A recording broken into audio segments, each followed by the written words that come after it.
I mean, again, he doesn't know who Gabriel is, right? Because he didn't come from an Abrahamic faith. The people of Mecca were pagan. Quran is mentioned, if this book was from other than God, they would have found in it many contradictions. If a book is without contradictions, that has no bearing on whether it comes from God or not. I've had phone books that are inerrant, but I certainly don't think God gave them. That we believe without understanding. The brother asked a very important question, that most of the scholars say that listening to music, watching movies, and most of the television programs, they're haram. So how can we have fun? Let me tell you, brother, at the outset, that having fun is permitted in Islam as long as the fun is halal fun. All right. Hello, everybody. Peace of Christ to all of you. I hope my voice coming good and clear. Please invite your friends and share the link with whoever you like or you wish.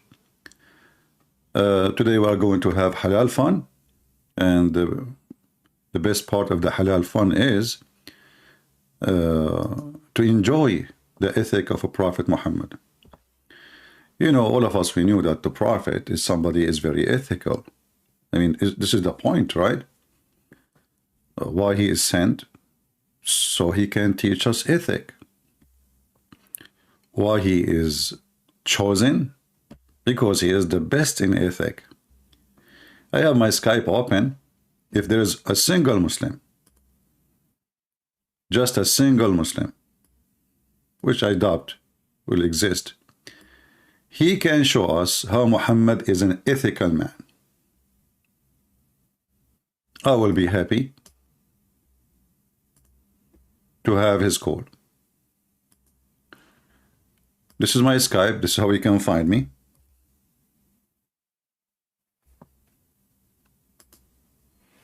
Feel free to call us.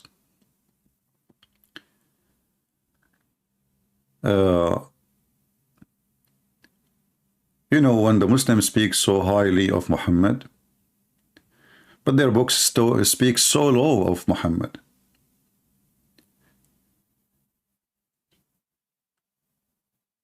And if the Muslims themselves in their books, they speak so low of Muhammad, that means the so low in the Muslims, or according to Muslims, is so high.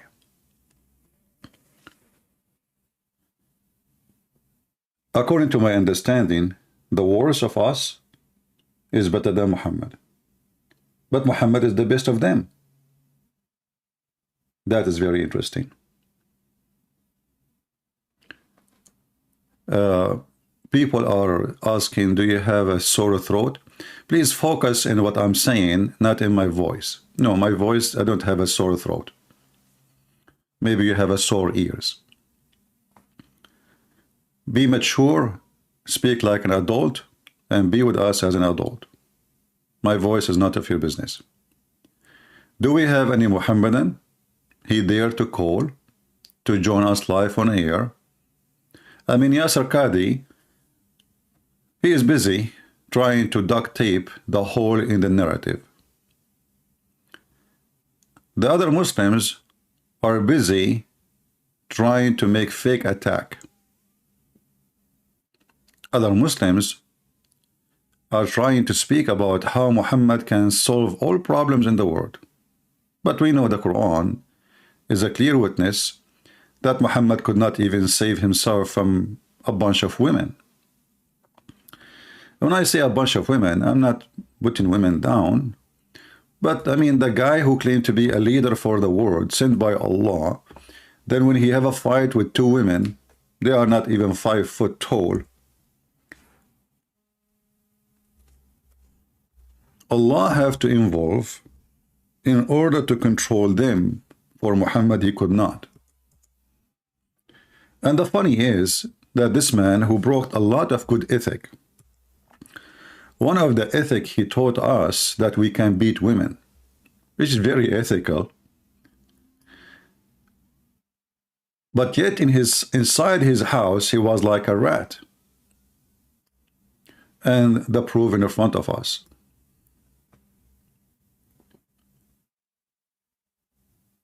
A man have a problem with his wives. He's a prophet of God. He been given order to beat women. So what's happening here?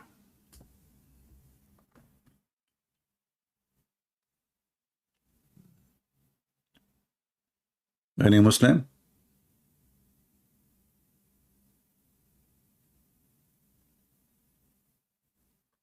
So imagine this, I have 2 wives only, not 13. And those 2 wives are really troublemakers. And if you read the chapter, by the way, you die laughing. Literally, you will die laughing. You know, remember, the one who wrote this chapter is Allah, the God of the universe. So the God of the universe who sent the prophet with the best ethic, who taught mankind to beat their women in order to do what? To correct them. Then he himself, he's acting like a chicken inside the house, to the point he have to use his toy, aka Allah, in order to control them. Let us see, maybe we have a text in Skype.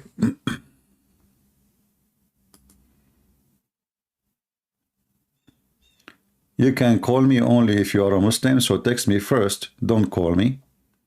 Text me first, tell me you are a Muslim, I will take your call.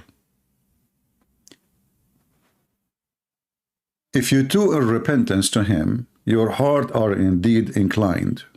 But if you back up each other against him, truly Allah is his protector, and Jibreel, and every righteous one among those who believe, and furthermore the angels. I mean, who's left? You see, if this guy is fighting with Putin, I will say this Putin, he have a nuclear weapon, he can demolish Muhammad and his God. He is fighting with 2 women. One of them is a teenage. All of this drama of the reason for it, the God who created the heaven and the earth, and do you know how massive this universe is? So this God, he sent them a letter. He said, listen to me, if you don't, if you don't stop going against the prophet who is very ethical, what the problem? They found him having sex with the maid. So what? I mean, come on, he's a prophet of God. Actually, Aisha, she said something very interesting. She said, who of you control his testicles like the prophet and his penis? And I was saying, man, this guy, he controlled it very well. Sahih Muslim. Allah Messenger, Aisha reported, Allah pray on him, not for him, used to kiss me while observing fast. He's fasting now. And who among you can control, and look at the fast translation, his desire? Irabahu is his private parts. What desire? I mean, if the guy, he can control his private part, can't he control himself from kissing you until the fast is broke? So now, what is this? Is a snack?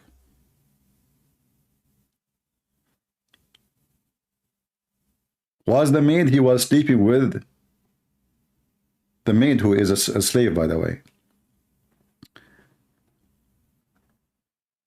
So Muhammad is very ethical. He taught the Muslim to fast.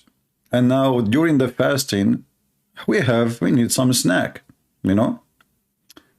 So like, okay, let us suck some lips, eat some tongues, swallow some saliva. And all of this is not breaking the fasting. So what is fasting is about then? And all of this, by the way, his private part is asleep.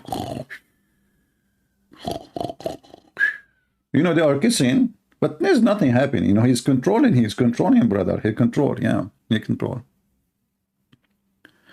So the ethical prophet who taught us to beat women, who kiss his women when he is fasting, is the same one who taught us amazing ethic regarding women.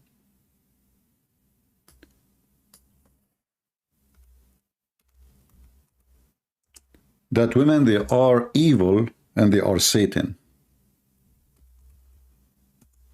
I mean, this guy, he see women are evil, but he promised the Muslims a lot of them in heaven. He is desperate to have as many as he can, yet he claimed, as he said, the prophet, he saw a woman advancing from, the prophet, he said, a woman advances in the form of the devil and retires in the form of the devil. So was Muhammad kissing Aisha by kissing the devil, or kissing the devil by kissing Aisha? And what is the reason Muhammad, he said, the ethical man? Well, he saw a woman walking down street, and because he controlled his penis, you see, the Aisha, she said, who like you? Who like the prophet controlled his penis? And here I'm not going to ask, how in the world Aisha, she knew that Muhammad is better in controlling than others, if supposedly she was a virgin when he had her. You know what I mean? Like, imagine you have a wife, she was a virgin when you married her, and then she said to you in the bed, man, you are the best in... How she know? I mean, did you try something else? In order to say such a statement, she have to be an expert. I mean, this is the best rice because we ate many rice. This is the best bread because we ate many bread. This is the best city because we've been in many cities. Now, this is the best of controlling his penis. Well, she have to be Ben. She have to be Ben. Well, it's my English, who care? It have to be Ben, Mr. Bean, with many men. And yet, Aisha, she is telling us that the prophet is the best to control his private part. To the point of women walking down street, he saw her. So what he did? Read with me carefully. Jabir reported that Allah Messenger, may Allah pray for him, not for to him, he saw a woman. What is the problem now? Look at the name of the chapter. The chapter recommendation. This is ethic. Recommendation. You go in the street, especially these days. I mean, go to the street, don't go to the gym, because in the gym you see nothing but naked women. So, recommendation, brother, to the one who sees a woman and attracted to her. Recommendation. This is ethical recommendation. This is ethical recommendation. So you look at her, you keep staring. Oh, look at this. Oh, boy. What I see there. Oof, man. Okay. Ethical. Very ethical. And then what he should do? He go to his wife or his slave women and F them. I mean, look at the options. You have two choices, brother. You go to your wife or a slave woman. Slave women is like, you have like, slave, she's not a human, it's like, or a slave woman.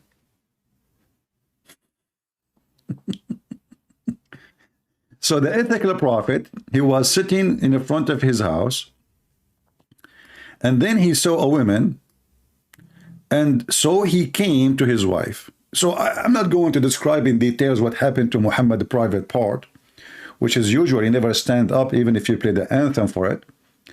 According to the hadith, Muhammad, he used to be the most weak person in boom boom between all mankind, as he claimed. And then he invoked Allah, and then he sent him a dish of shish kebab. He ate it. He got the power of 40 men. I'm not going to tell you now how in the world the Muslim, they were able to measure the power of Muhammad to be 40 men in effing. I mean, do you have a race? Like, do we have like a stadium and there's many men are practicing, participating in the effing championship, and then we find out that Muhammad, he can F as 40 men. Where did you get this from? I mean, this is an ethical prophet. Everything about him is about his penis. So now the prophet, he was sitting in the front of his house. Oh, look, somebody is walking in front of my window. Guys, I have to go. Oh boy, she is so good. Unbelievable. Alhamdulillah. Alhamdulillah. I'm focusing now. I'm focusing.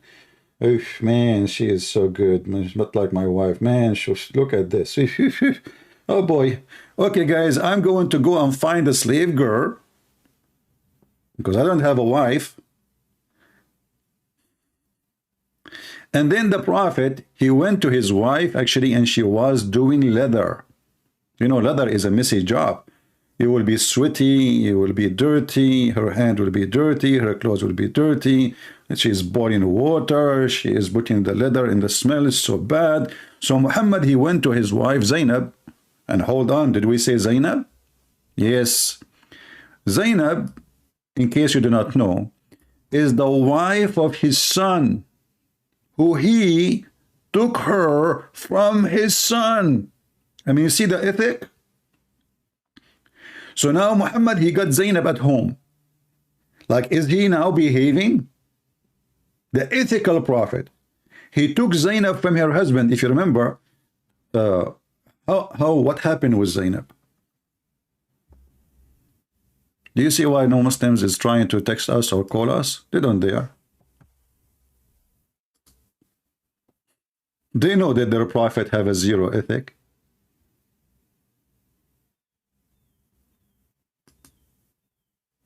They don't. Muhammad, he went to the wife of his son, Zayd. Zayd is an adopted son, but doesn't matter. I mean, that doesn't even make it horrible.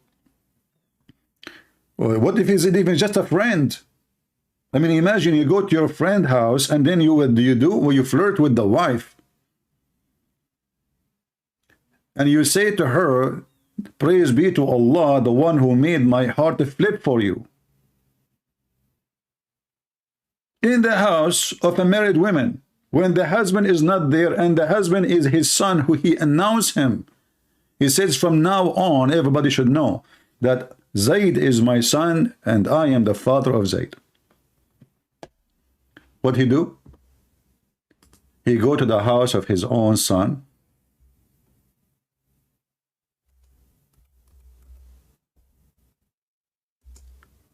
He flirt with the wife. And this is according to the Muslim stories. Remember, those are people who worship this man.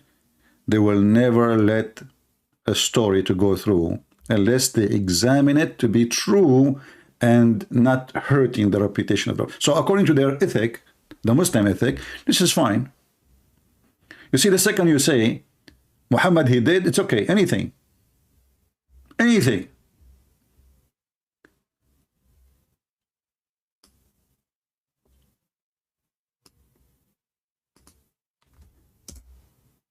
If you do that, oh no, brother, you cannot do that, brother. Haram, haram, halal fun, brother. This is not halal fun.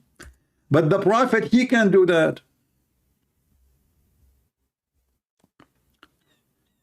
And you know, obviously, this woman, Zainab, she is a whore. How we know?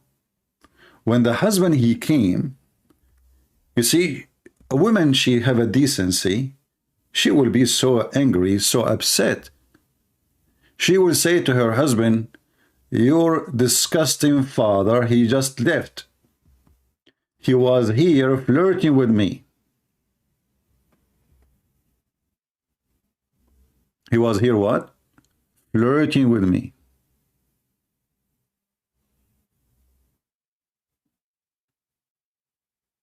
She did not say that. In fact, Zainab, she said that each time her husband, he tried to F her, excuse my language,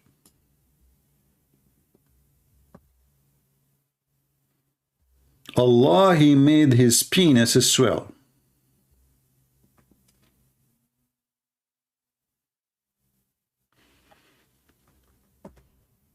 This is Tafsir al-Qurtubi, volume number 14, page number 189, and we will use Google translation. Here it says,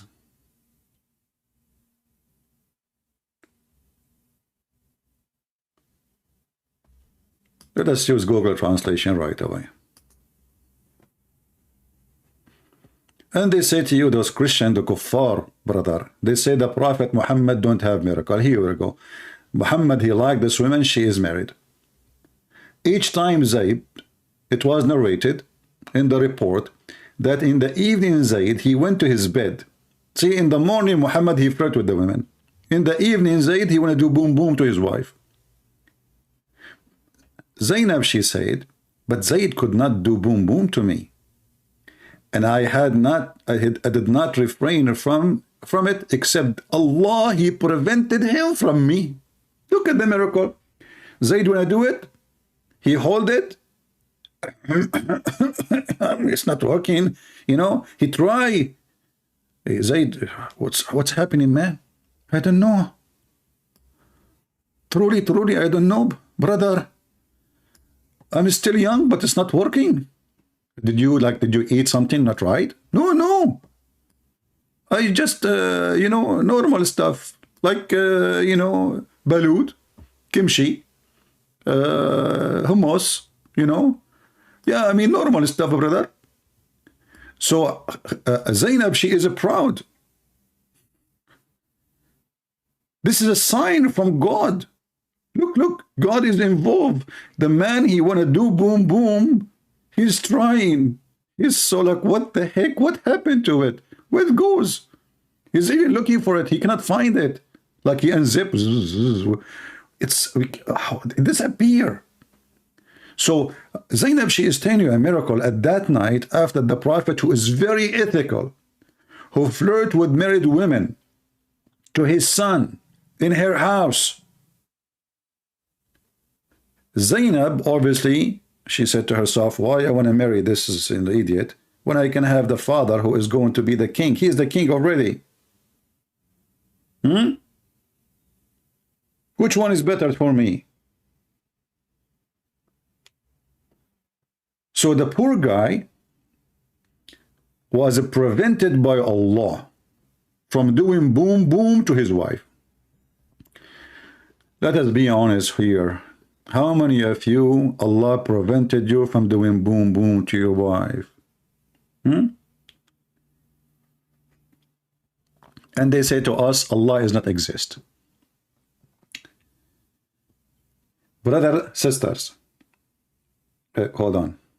I have a call. Christian Prince. First of all, this is the only proof that the Prophet Muhammad is the Prophet. What? How is that? First of all, if somebody is an atheist, he don't believe in God, you can show him this miracle. Can you explain to me, or to anybody in person? What? To anybody in person? You mean in person? Exactly.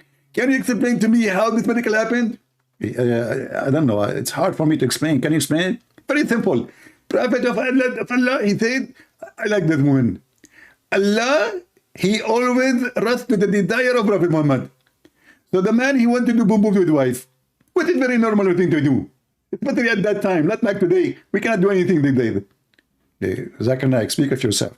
Mr. Prince, first of all, so when he came to the bed to do boom boom, Allah, he prevented him. Okay, how Allah, he prevented him? Are we live on air? No, we are not live on air, so you can say whatever you want. Well, it did not stand up. What did not stand up, Zakir? Did not stand up. Okay, just say the word. What is exactly like Zayd did not stand up? Because Prince, what had to do with Zayd? It's in the private part. So why you don't say private part or say the word P? Prince, I'm very polite and I cannot say it because then my wife, she will ask for it and I don't have it. Muslims, this is God's story. Allah, he prevented the husband from doing what that his right to do. And why? Because the Prophet, he flirted with the wife in the morning in her house when the husband was not there. And then the story is not over. It says here in other report, it says that the hadith was raised to Zainab that she said, which means coming from Zainab, the source is Zainab, that some narration that Zayd penis is swollen. I mean, not only now your wife is gone from your hand and your father, he took her, now you have a bigger problem. Actually, it's bigger. I mean, it's a swelling way bigger. So now the poor guy, how Allah, he prevented him from doing boom boom? His penis is swollen. Which means each time he tried to do anything, he will be badly in pain.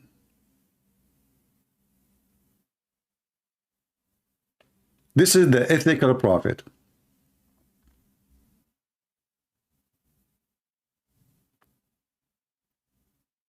And then the husband, when his wife, she told him that your father, he flirted with me today. Look how she's proud of it. The man, he went to Muhammad, he says, you know, I want to divorce her, really. I mean, she is not good. 2 hours ago, he want to F her. 2 hours after, he want to divorce her. Why? Because now he noticed that his wife obviously is sleeping with his father. He noticed right away that the wife, even in the hadith, it says, فَفَطِنَ زَيْد. So Zayd, he got it. فَفَطِنَ زَيْد. So he went to Muhammad, he said, I want to divorce her. She hurt me with her tongue. And she does this and does that. I want to divorce her. Look at the fraud Muhammad. He said to him, why you want to divorce her, man? Keep her for you. Keep her. And then Muhammad, he received a verse from Allah, speaking to him, Allah saying to him, why you say to the guy, keep your wife, when Allah revealed to you that she will be in your bed? Have you ever heard of such a decent God?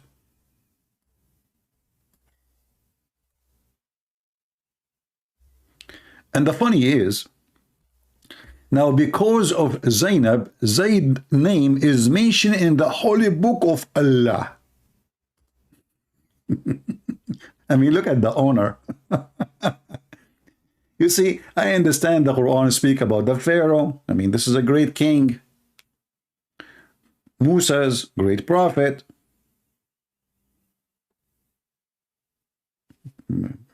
Adam, Abraham. But Zayd, why? He's just a guy who was married to this woman. Because, brother, Allah, who is very ethical, he informed Prophet Muhammad that he is going to have her. So he said to Muhammad, stop playing games, man. Why you say to the man, keep your wife, when I revealed to you, I told you, and I told you, take her. Behold, though did it set to the one who had received the grace of Allah. What is the grace of Allah? You want to sleep with the wife of your son. And the favor after favor. Retain though in the woodlock the wife and fear Allah. And like, you know, the translator is trying to use like a professional English translation when the Arabic is so stupid, by the way. I mean, look nicer in English. Look at this in Arabic. وَإِذَا تَقُولُ الَّذِي أَنْعَمَ اللَّهُ عَلَيْهِ وَأَنْعَمْتَ عَلَيْهِ أمسك عليك زوجك واتق الله يا شحرور يا صرصور. I mean, what is this is the book of guidance for mankind. The God telling Muhammad, why you told the guy, keep your wife, man? Don't you want to have her? Come on, hypocrite. In the morning you were saying to her, I want you badly, baby.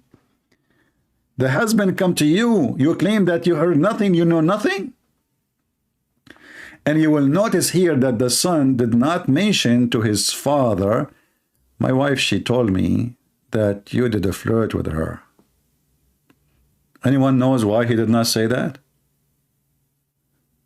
Why the guy did not say to his father, my wife told me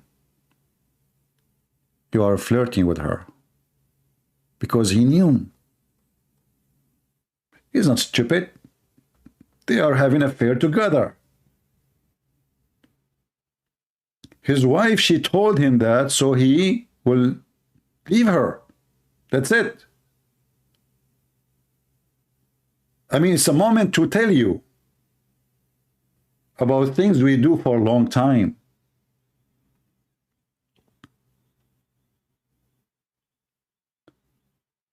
And if he complain, Muhammad will make him disappear.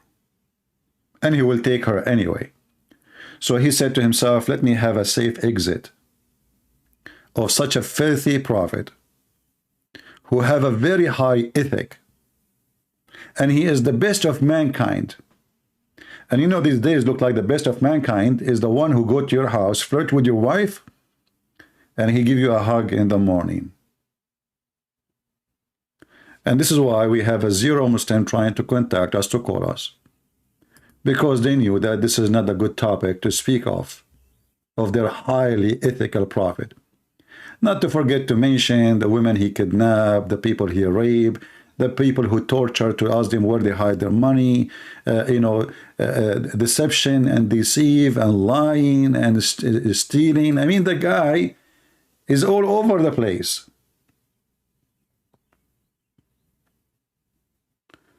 But you will hear the Muhammadan saying that Muhammad is the best of mankind in ethic.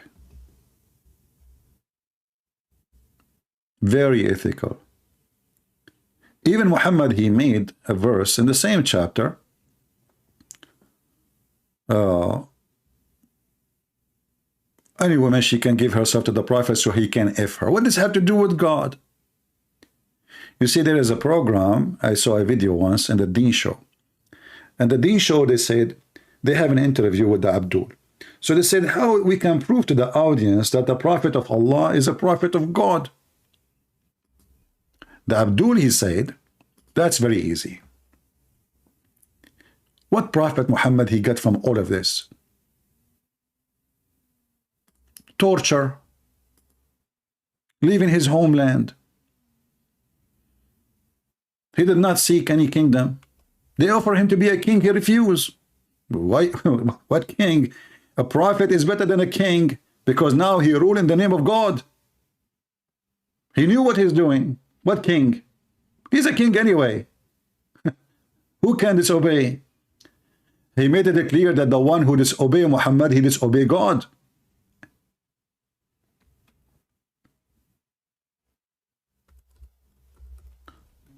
So the guy in the video, he said, fake prophets, they seek things for their own human interest. Prophet Muhammad never did. Muhammad, he seek the best of the booty, the fifth of the booty. It doesn't matter if it's a human or money. Muhammad have a special rules when it's come to his private part. As an example, Muslim can have only 4 wives. Muhammad have unlimited. Muslim, they have to pay for dowry when they get married. Muhammad don't have to. Muhammad can receive gift women as gift, free women, not only slaves.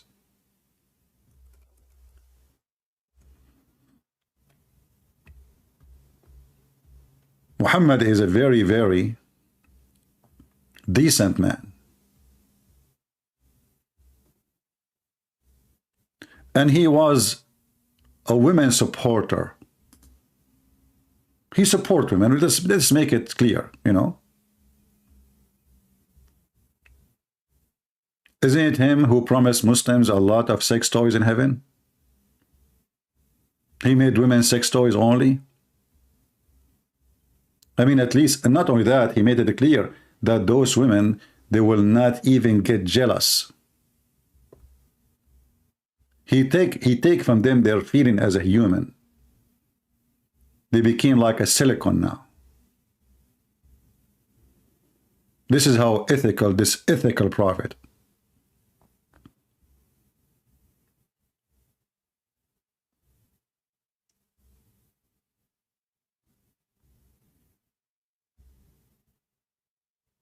In order to make his men go and die for him, but he never go to war, he always hide behind.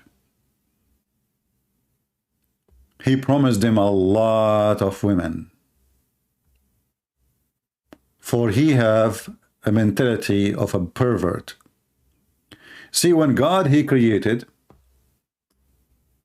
Adam, he gave him Eve.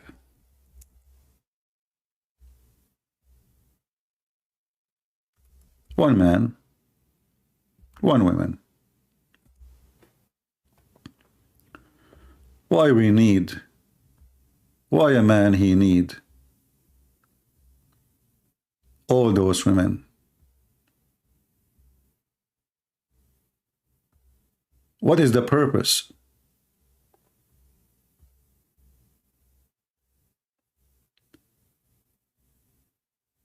Was Adam short of his needs? Was Eve unhappy for having one Adam? Muhammad, the ethical man, he destroyed the most important foundation of family and society, which is family. There's no family in Islam.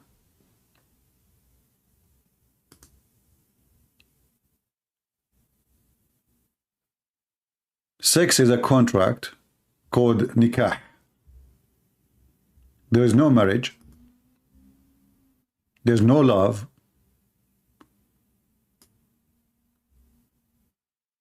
There's no humanity. There's animal practice.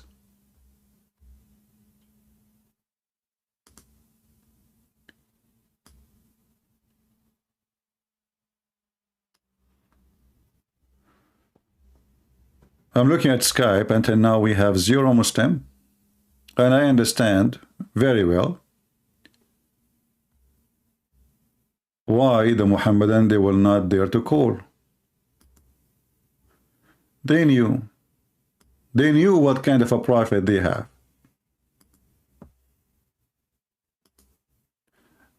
We did not mention Muhammad marrying a 6-year-old girl. And actually, I find it very funny. There's a Muslim, he made a comment speaking about ethic, and this is why I made this video about ethic. He said, you call Muslim ignorant. No, my friend, you are not ignorant.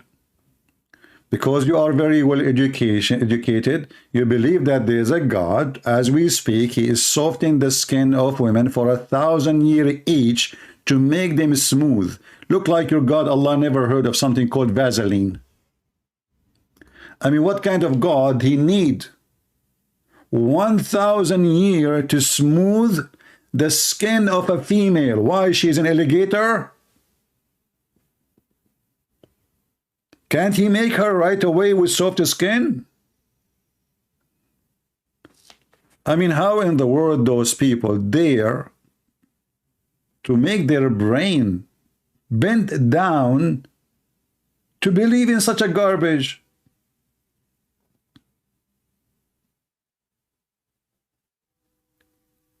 $1,000 years. If I message you, will you reply? Message me in Skype, I will call you. Not only I will reply. Message me in Skype, tell me I am etc. person, I'm a Muslim, and I will call you immediately. So all this time we are saying, and a Muslim call us, you will say, if I message you, will reply.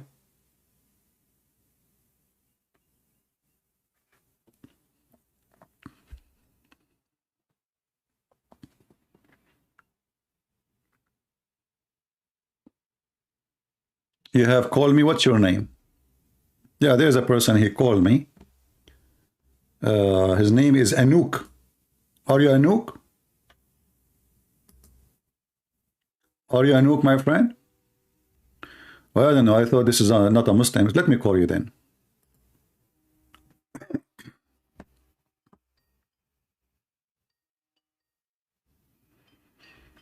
I'm calling you.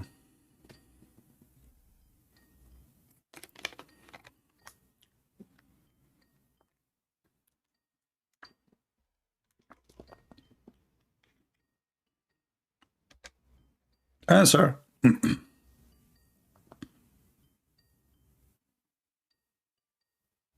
He's not answering.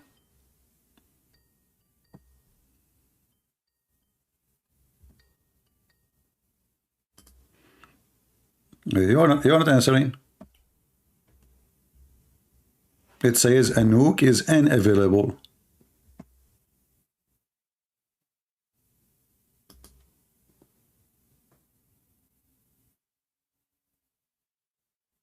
Text me, and I will call you immediately.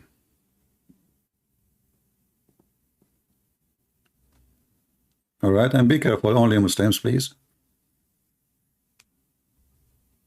We want Muslims.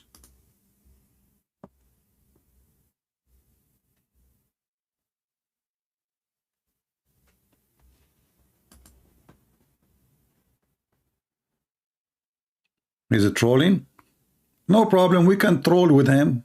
I mean, he is following a trolling prophet. So he have to troll with us. Let us troll together.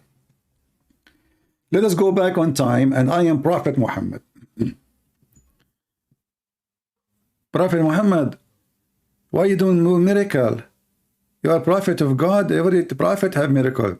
Listen to me, my son. I will show you a miracle which nobody ever does before.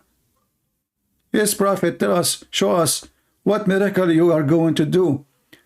I'm going to eat the whole goat. Give me the first arm. Okay, prophet, this is the first arm. Give me the second arm. Okay, prophet, this is the second arm. Give me the third arm. Prophet, the goat have only 2 arms. 2 shoulders. Shoulders, actually. You want to eat the 3rd shoulder and the 4th shoulder. I mean, this guy is so stupid to the point, he thinks the goat have 4 shoulders. It's a miracle.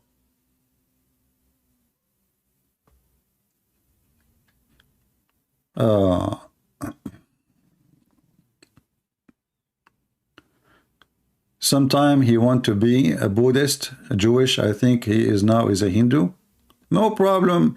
Don't remind me of what I made a mistake once. I was in, doing a speech in India, even though I never been there, but I took my flying carpet and I went there without visa. So I said to the Hindus, do you know that the biggest chapter in the Quran is the cow chapter? Man, oh man, you will not believe what happened. They were converting to Islam like crazy. I will never say that again.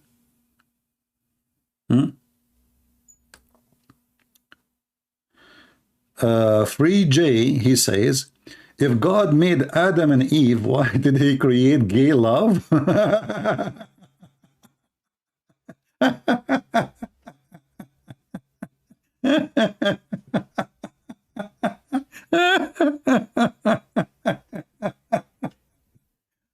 My friend, I want you with your gay love to have a family and have kids. When you do that, let me know. Because love, when you say love, you made me laugh. When you have such a love, the love will bring a fruit. Okay, now you are gay and you have love. Are you going to have a baby soon because of this love? You see, the nature is proving everything to be right or wrong. Is that the nature? Can you have babies? Can you have a family? When I was doing my master's degree, many liberals around me. So I told them if everybody became a gay, the nation will be destroyed and economy will collapse. Why? Because the one who pay for your retirement today is somebody born at least 20 years before. So if everybody have a gay love, as you call it, then the nation will die. This is self-destruction. So you can do your love, my friend. This is your understanding of love. This is just a sexual fantasy you have in your head, but the nature is a woman and a man.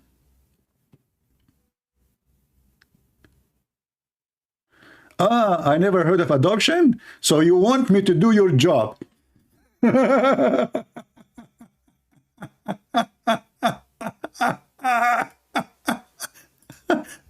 So you want me to go and have boom boom with the real women, and then you come to me and say, sir, can I borrow the child from you? I want to adopt him. Anyway, Potato, this is not our topic. Have fun with your love. Enjoy it. All right? Take a hike. I am the ignorant? So in order to get a baby, you go to someone who is straight. I thought your love is self-sufficient.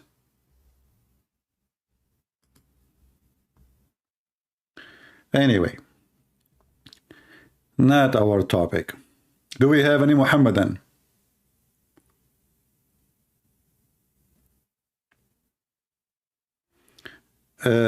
Can we get discount in you know, the discount stories is very funny. I mean, Amazon take most of it and give me little, and then people, they want to give me discount. You think I'm the one who make the money? Do you know how much they take? How do I call you? Are you a Muslim? If you are a Muslim, my Skype, the admin is posting my Skype. Do we have any Muslim would like to join us?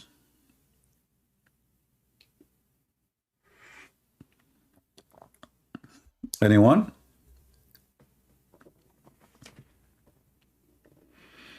Any Muslim would like to call us and show us the ethic of a Prophet Muhammad. He was very ethical. Anyone? My friend, don't ask me questions have nothing to do with our topic. People asking me questions in the chat have nothing to do with we have a topic, the ethic. So we that's it. We change it now. Don't you want to hear a Muslim answering, refuting us? If we are done, so we can say who have a question, and then you guys, you can give me questions have nothing to do with the topic if we are done. But for now, maintain your topic. Do we have any Muhammadan would like to join us? Anyone?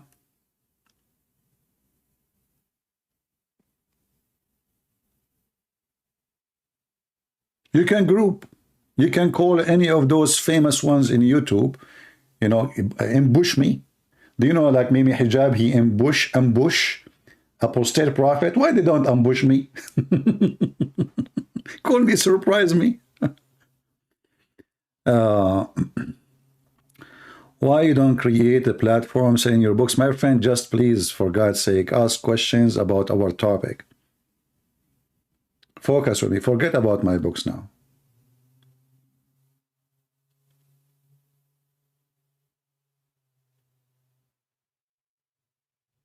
Do we have any Muhammadan want to show us any good ethic of a Prophet Muhammad? Anything? Anyone?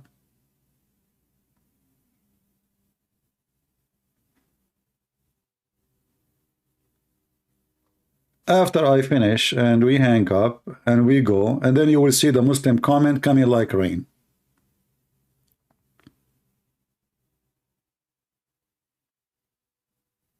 Yeah, and he claimed, no, he did not text me, he called me, and I called him back, he refused to answer. He called himself Anouk. This is the only call I received. I called him, as you see here, no answer. So don't tell me about him anymore. We don't have time for kids.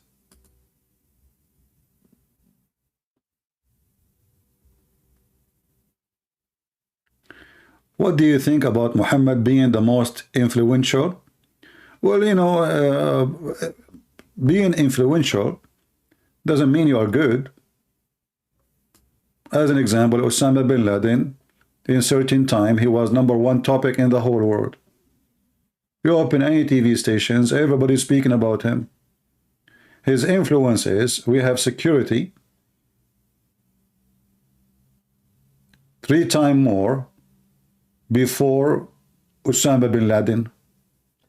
So here we go. His influence, his guy is dead. They feed him to the fish already, to the tuna. But until now, we have a security check in the airport. We stay for 2 hours to get in the airplane. Our airplane ticket became 3 times, 4 times more expensive to cover those security, you know, things and the machines and the people they hire, etc. Just because of his influence. So what influence mean? Hitler have influence.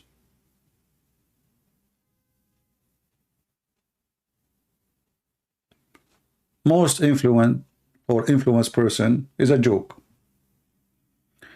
However, it's very funny that the most influenced one is Muhammad, but you ask a Muslim, what is the time now? What is the year? What a year is shown in your computer? They will say the year of after the Lord. So who is the most influenced? Even the atheists, even the Buddhists, even the Hindus, even everybody, they go by the year of Jesus. Every single salary in this earth is paid by his name.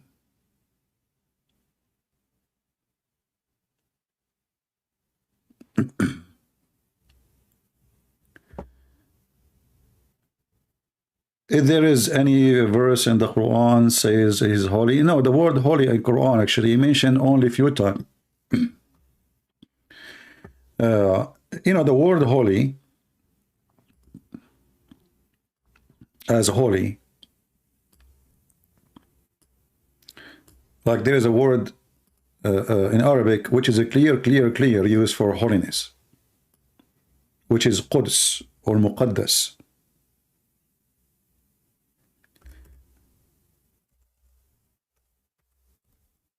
If you ask a Muslim, what is the name of the city of Jerusalem? They will say to you, Quds. Quds is the extreme holiness. And here we ask ourselves, why the Quds is not Mecca? Even the Quran, when he speak about the extreme holiness, we speak about the Jews. We speak specifically about Jerusalem and how Allah he ordered Moses to enter the Holy Land, which Allah he assigned to them. So this is the clear Arabic word of holiness mentioned in the Quran.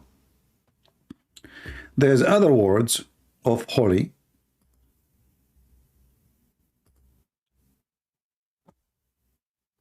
but it's not the same as the word. This is the word stolen from the Christian, the word that we mentioned to you in chapter 5, verse number 21. In chapter 19, verse number 19, you will see every Muslim giving you different translation for the word Zakiyah. Here you see the word pure. So Jesus is pure. But pure is holiness. Even when they try to fix it, to try to make it like repair it, so they add pure. But isn't it God is the only one is pure? All of us, we are not pure. There's nobody is pure. Jesus is pure. First of all, he is not the fruit of sexual relationship, and that make him extreme pure. Secondly, he never commits sin. Even the hadith confirm that. And the Muslims are confused between using this word, holy, and the other word. Okay, we have this guy, Fakir, is trying to call. Okay, let's see.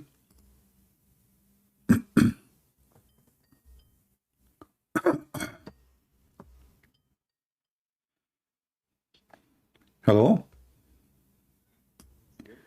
Christian Prince? Yes, my friend, you are live on air. Welcome.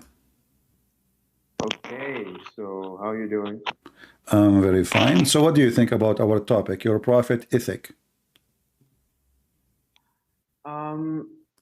What do you see? How, first of all, you describe the prophet, then I'll do it. I mean, you are listening to me for the last hour, and you are telling me what I say? Dude. Did you hear me? Is, did you hear me speaking for the last hour, showing you all the stories about your prophet, and now you are asking me what say you?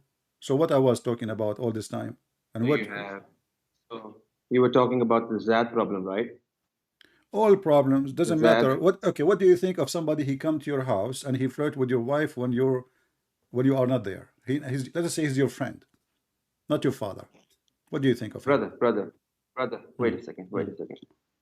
Here's something really weird that I'm about to tell you.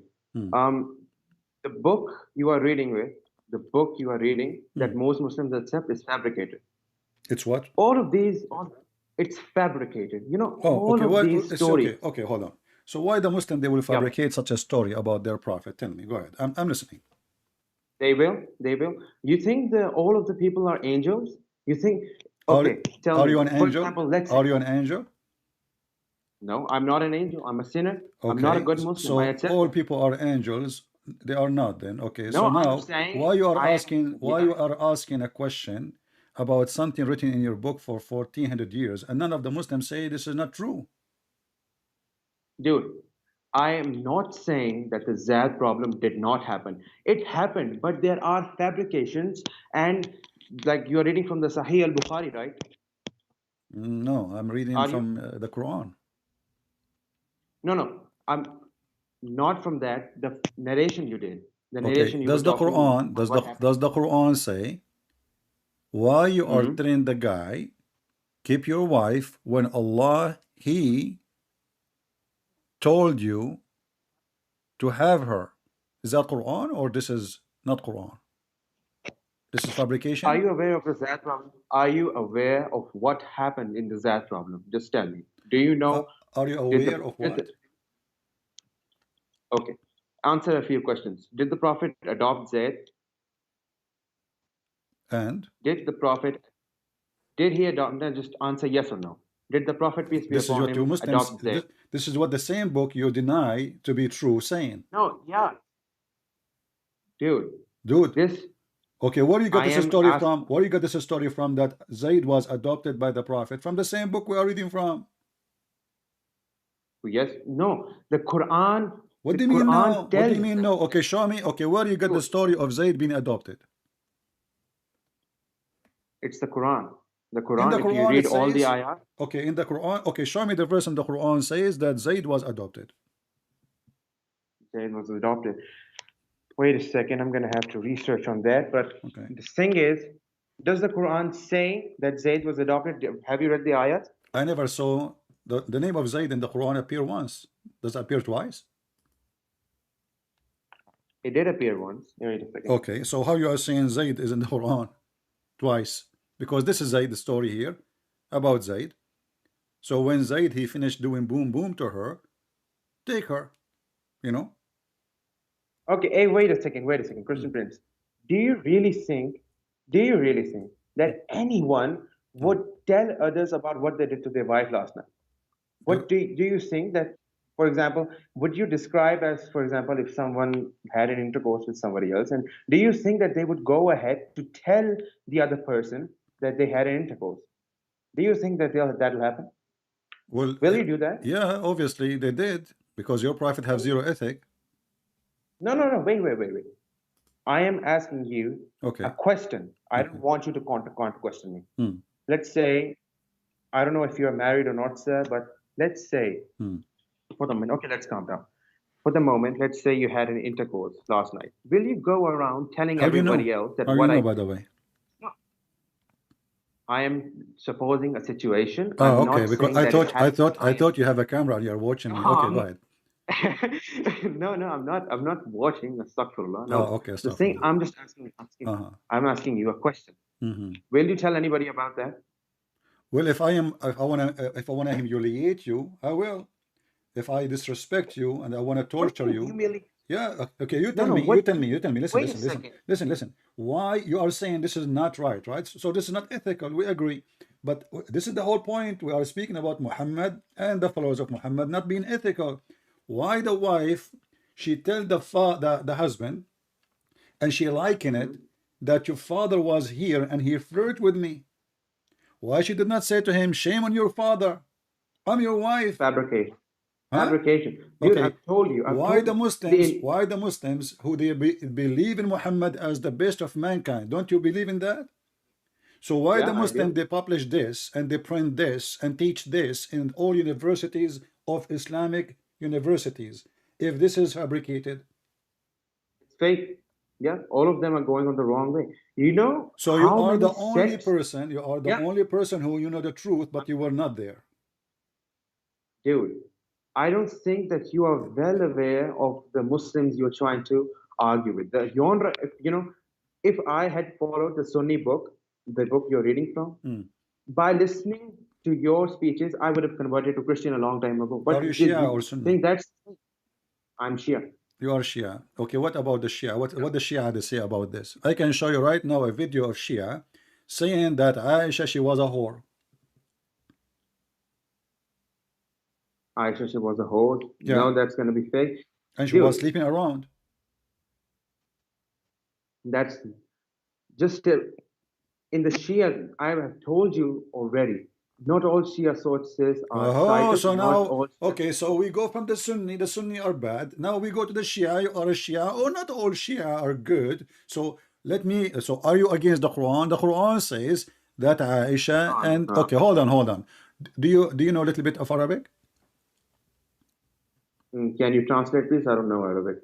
You do not know Arabic. Maybe do you know the word khanat? Khan?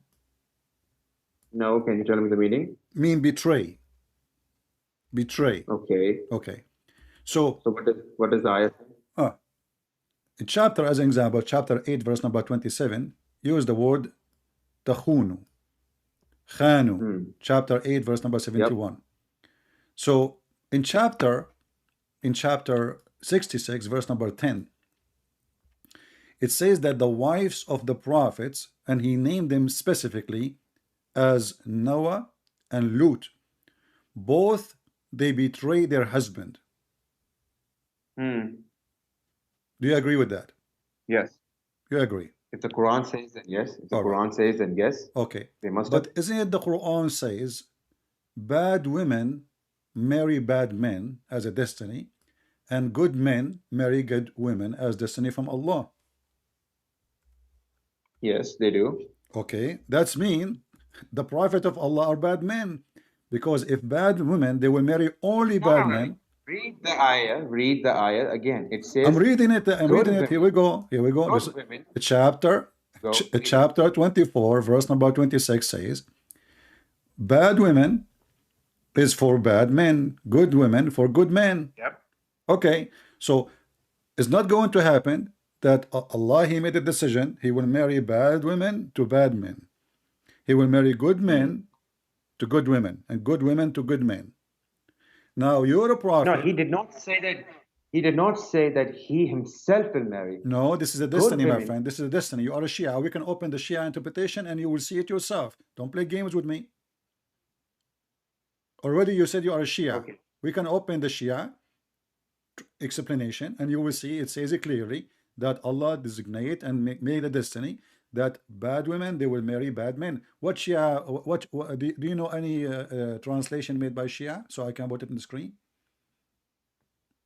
Dude, I'm not saying, wait a second, let me open the ayah myself. I'm begging. Chrome, give me a minute.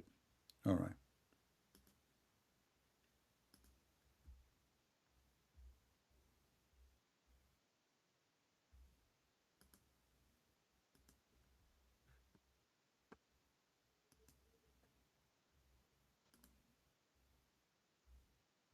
Okay, I have opened it.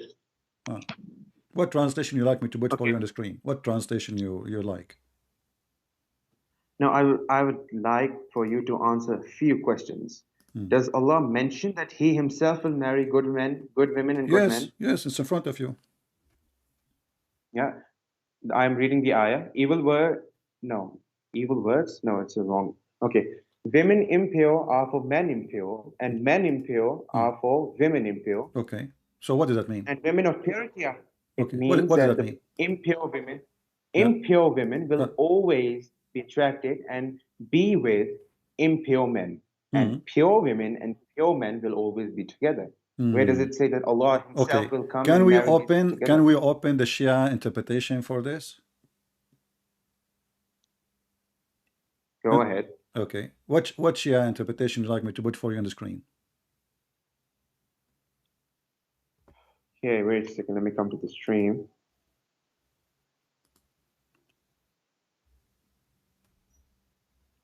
Wait a second.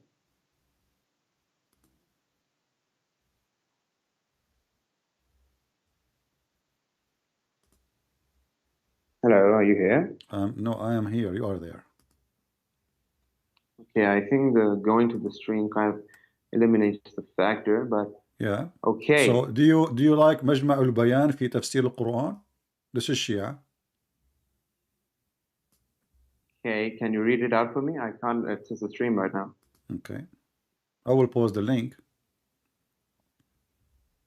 Okay, send me the link on Skype if you can.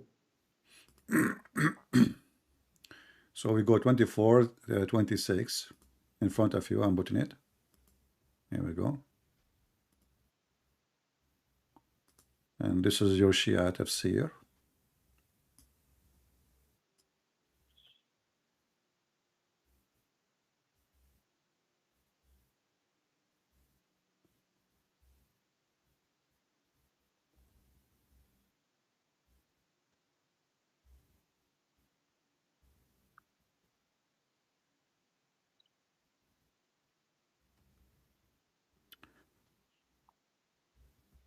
I mean, this will make you dizzy to read, but anyway, here it says, bad women for bad women, bad men for bad women, and bad women for bad men, good women for good women, good men good for good women, and good women for good men. Okay, and yeah, here it says, the example of this, Allah, He says, الزاني لا ينكح إلا زانية أو مشركة. This is explanation. Let us go to this verse. A person who do fornication, hold on. A person who do fornication, he marry only a woman who do fornication. It's a destiny. Read it. Let us read. I can't see the screen. Okay, I mean, I'm showing you the explanation. Chapter 24, verse number 3, it says that a fornicator marry a fornicator, pagan marry a pagan, and no one marry her except a pagan or adulterer. Yeah. Do you see it? Yeah. Okay. So good women marry good men. Do we agree now? Yeah. Okay. So what does that mean?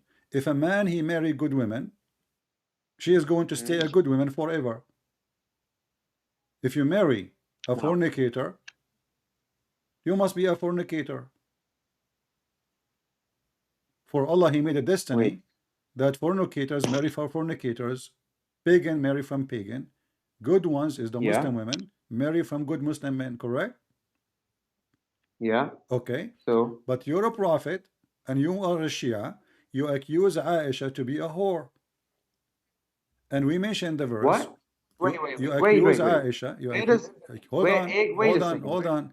Hold on. Let's finish my thought and you can answer. When the Quran said that Aisha and Hafsa, they made a party against Muhammad, and sagat aymanuhum, they became inclined in their heart and they became kuffar. And I can show you right now the Islamic interpretation for this. This is about Aisha and Hafsa specifically. So now, the wives of Muhammad, yes, in front of you, chapter 66, verse number 4. Read it. Okay, chapter 66, verse number 4. Yeah.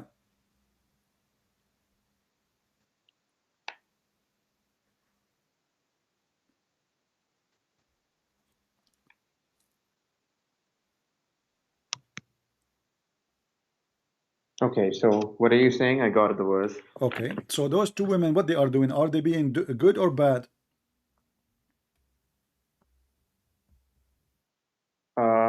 If two wives repent to Allah, it is best for your hearts have deviated. But if you cooperate against them, then indeed Allah is His protector. And okay, this is the verse. So okay. Are they good or bad? Those women, are they good or bad? They may be good. Yeah. They are good? Depends. Don't tell me depend. Okay. It says here you have to repent. Do you say to somebody repent if he is doing good or he is doing bad? No. Wait a second. In other chapters of the Quran, it says that humans will always make a mistake. If your this is not the question. Of a good man, okay, do Muhammad make mistakes? Do Muhammad make mistakes? No, no mistakes. You just said you just said the human always do mistakes. Do you think he's a human? Prophet, peace be upon him, he's a human? He's not? Really? He's not a human? No, he's not. Oh, I know Oh, the he's- Shia. Okay, Shia he they is- believe that Muhammad and his family, they were lights in the forehead of Allah, correct? Yeah. Okay, and then Allah, he sent those lights to this earth. So they have a form of a human, but they aren't a human, correct? There's a difference between having a form of a human and like Okay, being human. so do you agree with me or not? They have Yes, a he form of sent them in the they form have a of form of a human, but they aren't a human, correct? Yeah. Okay. Do Muhammad have many women he sleep with and they are really human or they are not really human? They are human. Okay. How somebody is not a human and he's light, sleeping with someone, she is a human? Well, they're both souls. What do you expect? If he is a human, he is designed to be a human, then of course he's going to do human But you things. just said he's not a human. I don't mean like he's an angel. He is in a form of a human. He's in a form of a human. So The does that make him a real human or he's a fake human?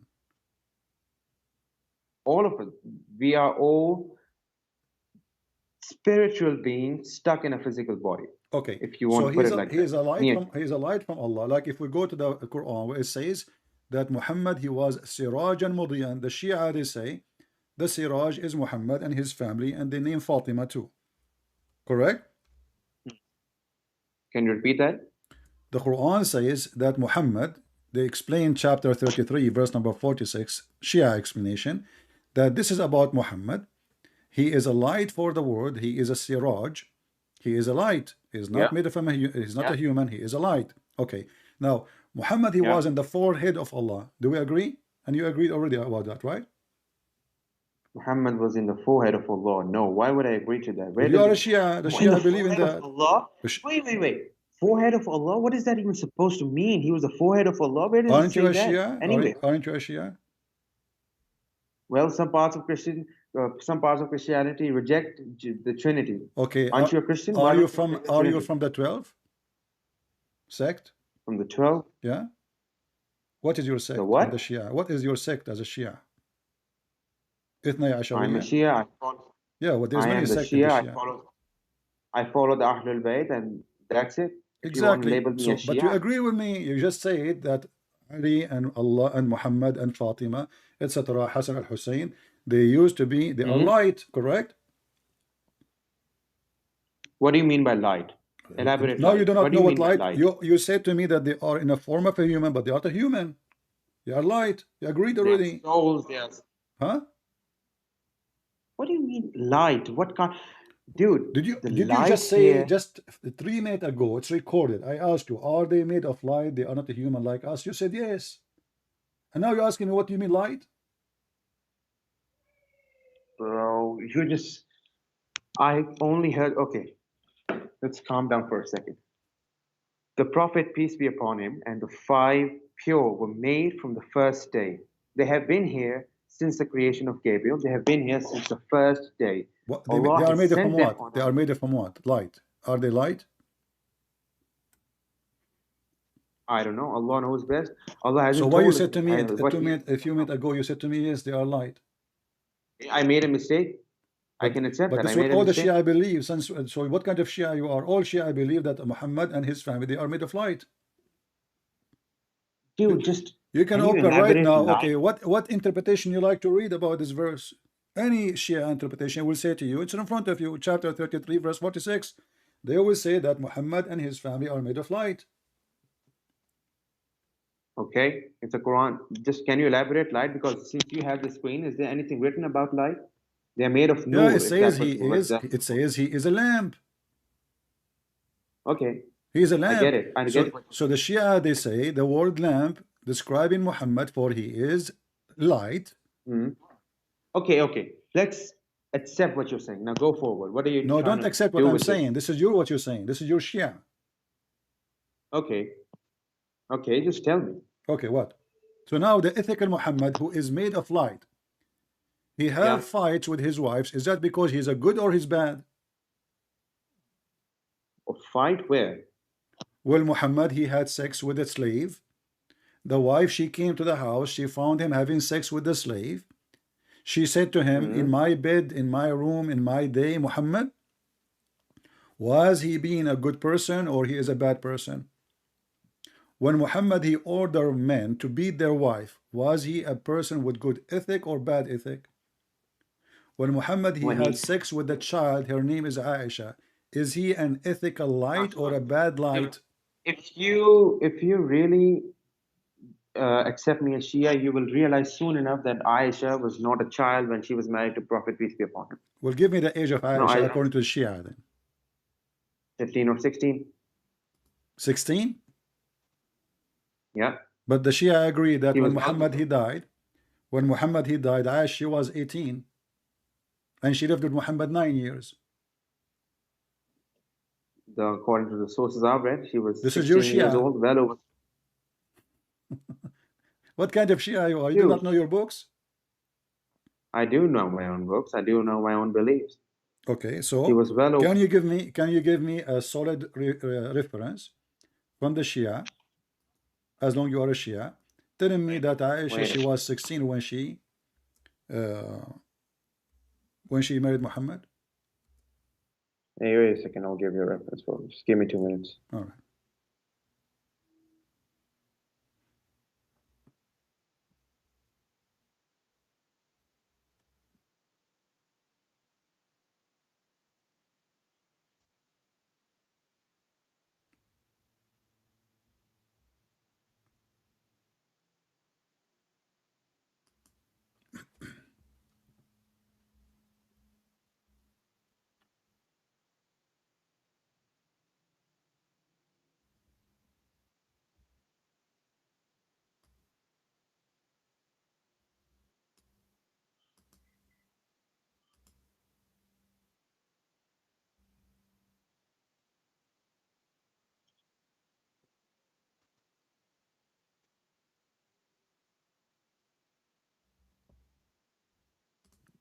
And Wait a second.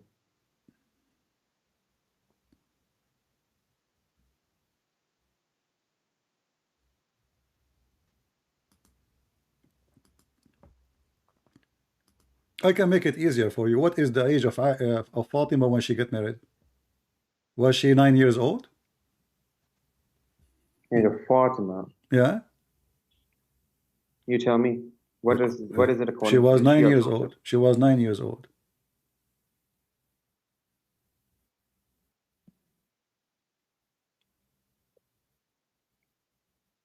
Wait, wasn't she like between 9 and 21? She was between 9 and 21. I mean, this is a between 9 and 29 and 21. That's a good one.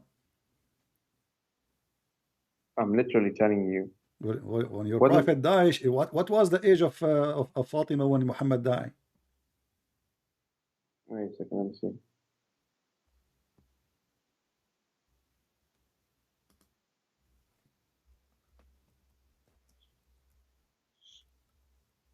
She was between 18 or 27. What? She was well over, I guess, yeah, if I remember correctly, she was well over 24, 20. No, she died at 28, yes, if I remember, yeah, 28. Okay. Yeah. Do you have Now what? do you have reference for that? I'll have to search for references. If you give me some time, I'll give you the references. Okay. How many years after your prophet she died? How many years after what? After your prophet died, she died. Do you know? Hmm. Do you know? Wait a second, I'll see.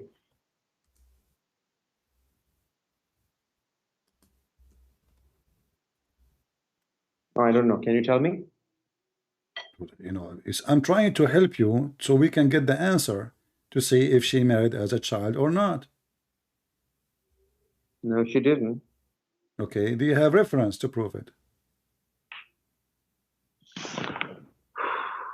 Then I'll have to search for references because the Well, Google Chrome. all what I know, this is the first time I see Google somebody. Chrome is- Hold on. This is the first time I see a Shia denying that Fatima, when she got married, she was 9 years old. No, have you argued with Shias before? Well, not many Shia, they call me, but I argue with Shia. Yeah, they have a debate with the Shias, big sheikh from Michigan. Go watch it. He was freaking out talking to me. That's nice. Okay. Is this as logical as Matthew 26:39? Here we go. I want to switch now to Matthew. So what was the Yeah. age of Aisha? Oh, sorry, of Fatima? When she died, she was about 28 years old. When she got married, she was about 18 or 21. Between 9 or 21, like the. Do you like I have said do you before. have reference? Give you a reference. Just give me a minute.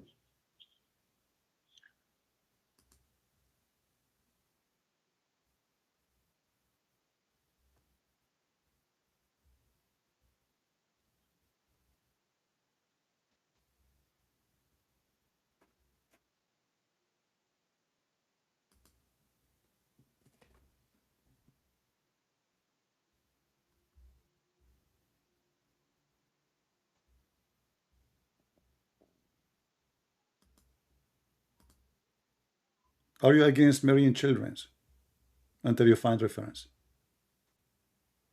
Depends if the person is. Yeah, Okay. I am against. What do you marrying think? children. Okay, well, let's make it simple. What do you think of Al-Khomeini? Is he a good scholar for the Muslims, Shia, or not? Al-Khomeini, never heard of him.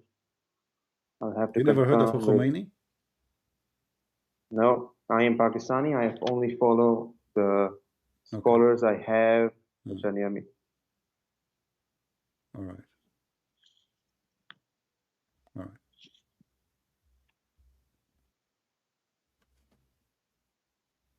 This is your Shia website. Question and answer. I will use Google Translation. And I will give you the link. According to the most known, فاطمة الزهراء توفيت وعمرها 18 years old when she died. And when she got married from Amir al-Mu'mineen Ali, she was 9 or 10. And this is a translation. Okay, what was the? This is the translation. Here we go. According to the most well-known, which means the most agreed upon, she died at the age of 18. And the funny you said 29. And she had given birth to 5 or 6 children before she was killed by the Muslim Sunni. Yeah. And she was old. She was 9 years old when she got married. And how old was Hazrat Ali? Huh? How old was Amir al-Mu'mineen when he married Hazrat We're not talking about him now. We are talking about her. So she died at the age of 18. She got married at the age of 9 or 10. She got married at the age of 9 or 10. And she died in the age of 18. So you Muslim Shia, you added more than 12 years to her age to make her. But you told me she married, she was 21. You told me she was married when she was 21. 21, she was dead. Dude, even in the Shia sect, there are different books telling that she was 9, 10, 11, 12. So can we agree now, can we agree, me and you now, that you Muslims are a bunch of liars? You keep lying about your prophet and his family?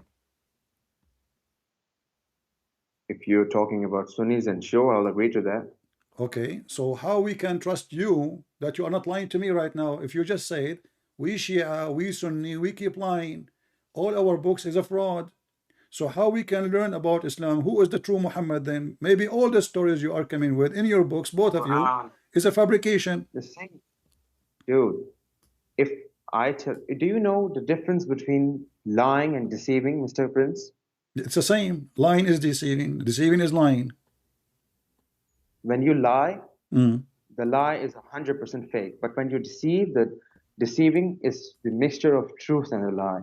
You put in some truth. So did your lie, prophet mix some? Did your prophet is what your prophet he did? As an example, if I ask you right now, what is the proof that Muhammad is a prophet? What do you say to me? You will say to me Muhammad that he is a said he prophet. believed in the God of Abraham. Here we go. The God of Abraham is a true God. It's written in the Quran. Okay, what is the proof that Muhammad is a prophet? It's written in the Quran. That's proof enough. But you just told me we Muslim we lie about our books. Even you Shia, you No. don't agree with the Quran. You say the Quran, you I Shia, did you say not the true say- I Quran. did- You Shia, you say the true Quran is the Quran with Fatima, which is taken by Al-Mahdi, and Al-Mahdi will come back one day and he will bring the Quran. No. That's absolutely fake. Do you That have the story Quran of is Fatima? made up by- Do you have Quran of Fatima? No, I don't, because it doesn't exist. That's the So the Shia true are Quran lying. we have. So the Shia are lying Yeah. when they say Quran of Fatima. Yeah, extremists. There is a difference between Shia and extremist. Okay, I will Shia. make it simple. Let us, go to something in the Quran, because wherever I go, you will say to me, they are lying, they are lying. Okay, we got it. You Muslims, you lie. What do you think about the Quran teaching us to beat women? Is that a good ethic? It depends on situations. Is that a Wait, good can ethic? I? Depend. Did you beat your wife before? Well, I am 15 years old. If I had a wife, then maybe not. At that, if you read the entire, I know I have research on this. Do your dad beat your mom? Can you just give me 2 minutes? I'll be right back. Just 2 minutes. I have some work to do. My mother's calling me. Okay. Please. All right. Sorry for this. Just 2 minutes.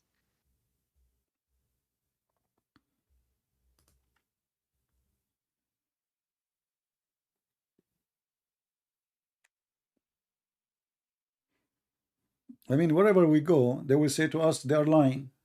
Here we go. They solve the problem. You see how easy? So what the conclusion now? We cannot trust any Muslim, including the Muslim is talking to us, because they agree that Muslim, they lie. They lie about their religion. I agree. I never met a Muslim who don't lie about his religion.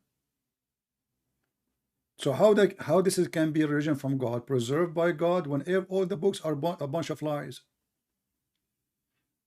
And how old he was, he said? He said he is 15 or 50.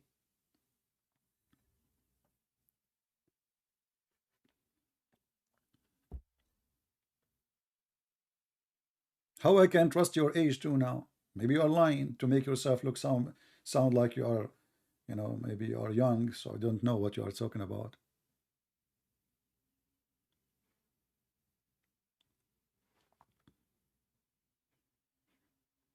Once I was debating a sheikh in Paltalk. He told me he need to go to the bathroom. Excuse me. This was almost maybe 17, 18 years ago. Since then, he never come back.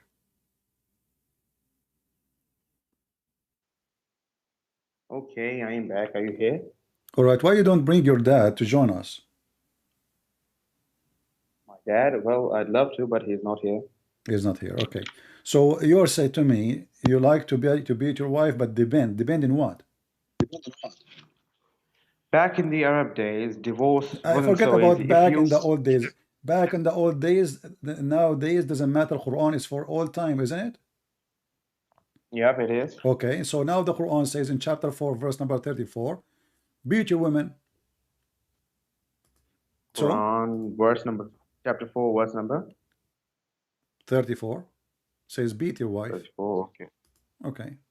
Okay. So if you have a wife and you told her to make some tea for you, but she did not do it right away, do you like to beat her, or you don't like to do so? If I remember correctly, I read an ayah in the Quran that if your wives rebel against you, then you shall beat them. All right. Now, okay, let us say your thing wife, is- she said, I'm not going to make tea for you. yeah, You can beat her, right? no, not at all. Do you think that's a valid reason? Do you think that's rebellion? Yeah, rebellion. not Okay, making tell me tea what for- rebellion mean. What rebellion mean? She is a voting Democrat against a Republican. What rebellion mean? Explain to me. Go ahead. Let's say, for example, that she's planting conspiracies against her own husband. She's spreading false information about her own husband. She's doing all these sort of things that will damage his reputation, that will do things that basically she's So lying. let us say She's your even wife, trying- she posts in Facebook that my husband, he is a cheap. Do you beat her for saying that? It depends. Oh, the band. Okay. When the last time you saw your dad beating your mother? I don't think so. I've ever seen my dad beating my mother. Why? It's not the band? Are you telling me the truth now, or are you Because lying? Your mother, she never. She's She's never done anything like that. I'm not lying. She's never done anything like that. Okay, so your mother is always obedient, so she don't deserve to be beaten. But if she did rebellion, or your dad, he can beat her, right? I'm gonna say the same word again and again. It depends. Okay, so What let us say your mom, she did something is not ethical according to Islam. Do you support your father beating your mother? Beating is the last resort. If you can seek a divorce, then that should be the last. In the Quran, if you read that, beating is the lastest option. Where it says the last? Divorce, Show me in the verse where it says the last. do you know the position of the verse? Does the verse start with beat your wives? Does the verse start with beat your wives? But it's up to you. You know, the hadith says no man shall be asked for why he is beating his wife. Doesn't matter. It's up to you. You can admonish. You can beat. It's up to you to take any of them. Does it say first? Does it say second? Does it say third? No. Take a look at the ayah. Okay. The Let us say you have your daughter. Your daughter, she wanna put makeup and go out in the street. Are you willing to beat her for that? I'm not going to beat her for that. Why? Never. Why? Because that's her choice. If she refuses to do thought hijab, she had then no choice. I thought if she is rebellion, we beat them. That's not rebellion against the husband. That's their own choice. If they want to wear hijab, then that they are open. So you are saying to me, if the wife, she's spreading rumors against her husband, we beat her. If the wife, she take hijab out and she walk in the street without hijab, is okay? I'm saying if, for example, if divorce is possible, then they should take the divorce. If not, then, beating the wife should be an option. Okay, so now after you beat your wife, what will happen next? You tell me. I don't know. What do you think will happen? Is she going to be a better person after you beat her? Do you think she will behave now? Have you ever, the thing, she may be, yes. Maybe. If I beat you, are you going to behave? If I beat you up, are you going to behave? Yep, I am. So I like, so now you are, for me, you are not behaving now. So you are saying to me, I should beat you, so you behave. I'm going to say the same word. Did your parents ever beat you? You are not answering. Do I beat you because you are not behaving? Is that a solution? Yes, it can be. If it's the last resort, if I've not listened to you many times, if you guided me and I started to, rebel against you. Okay, I'm going to guide you right now. I asked you to convert to Christianity. And based on your answer, you will receive beating or not. This is what you are saying to me. So if you say, no, I'm not going to accept, you are being rebellion. So now I have the right to beat you. Are you my father? Or what does have to do with the father? You are not my wife. Are you a female? What do you think? Maybe. I don't know. Do you think I'm a female? I mean, everything you said to me, you keep saying to me, maybe, and they are lying. The books are lying. Everybody is lying. Okay, listen. You spoke about women marriage. When we show you your reference, your Islamic books, you deny them.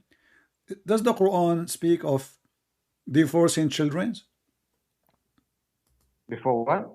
Does the Quran speak of divorcing children? Divorcing children? Yeah.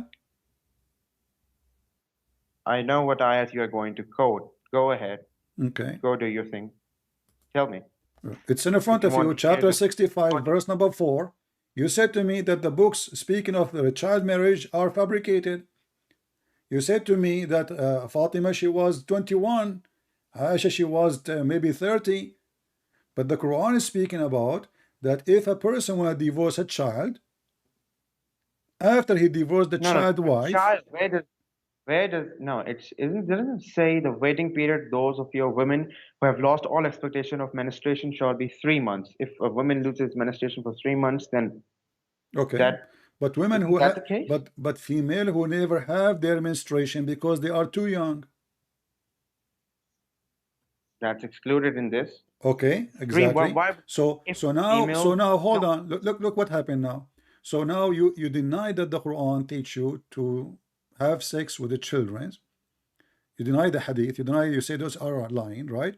But Okay, now we let's have wait a second. now we Wait a have a sec- no, no, no, Quran. no, wait a second. Wait a second. It mentions 3 months. Do you think the child who has never had a period ever is 3 months old? My Why friend, did the Quran my mention 3 friend, months because then? the Quran is a stupid book. Why you want to wait 3 months anyway? For a woman, she appeared or not? One period is enough. Bro, What no, wrong? If a woman she have a you're period, talking, if a woman she you're have a talking period, about why I need to wait 3 months? And now read with me. This is your Islamic if she didn't interpretation. have. Hold on. Listen. Let us see.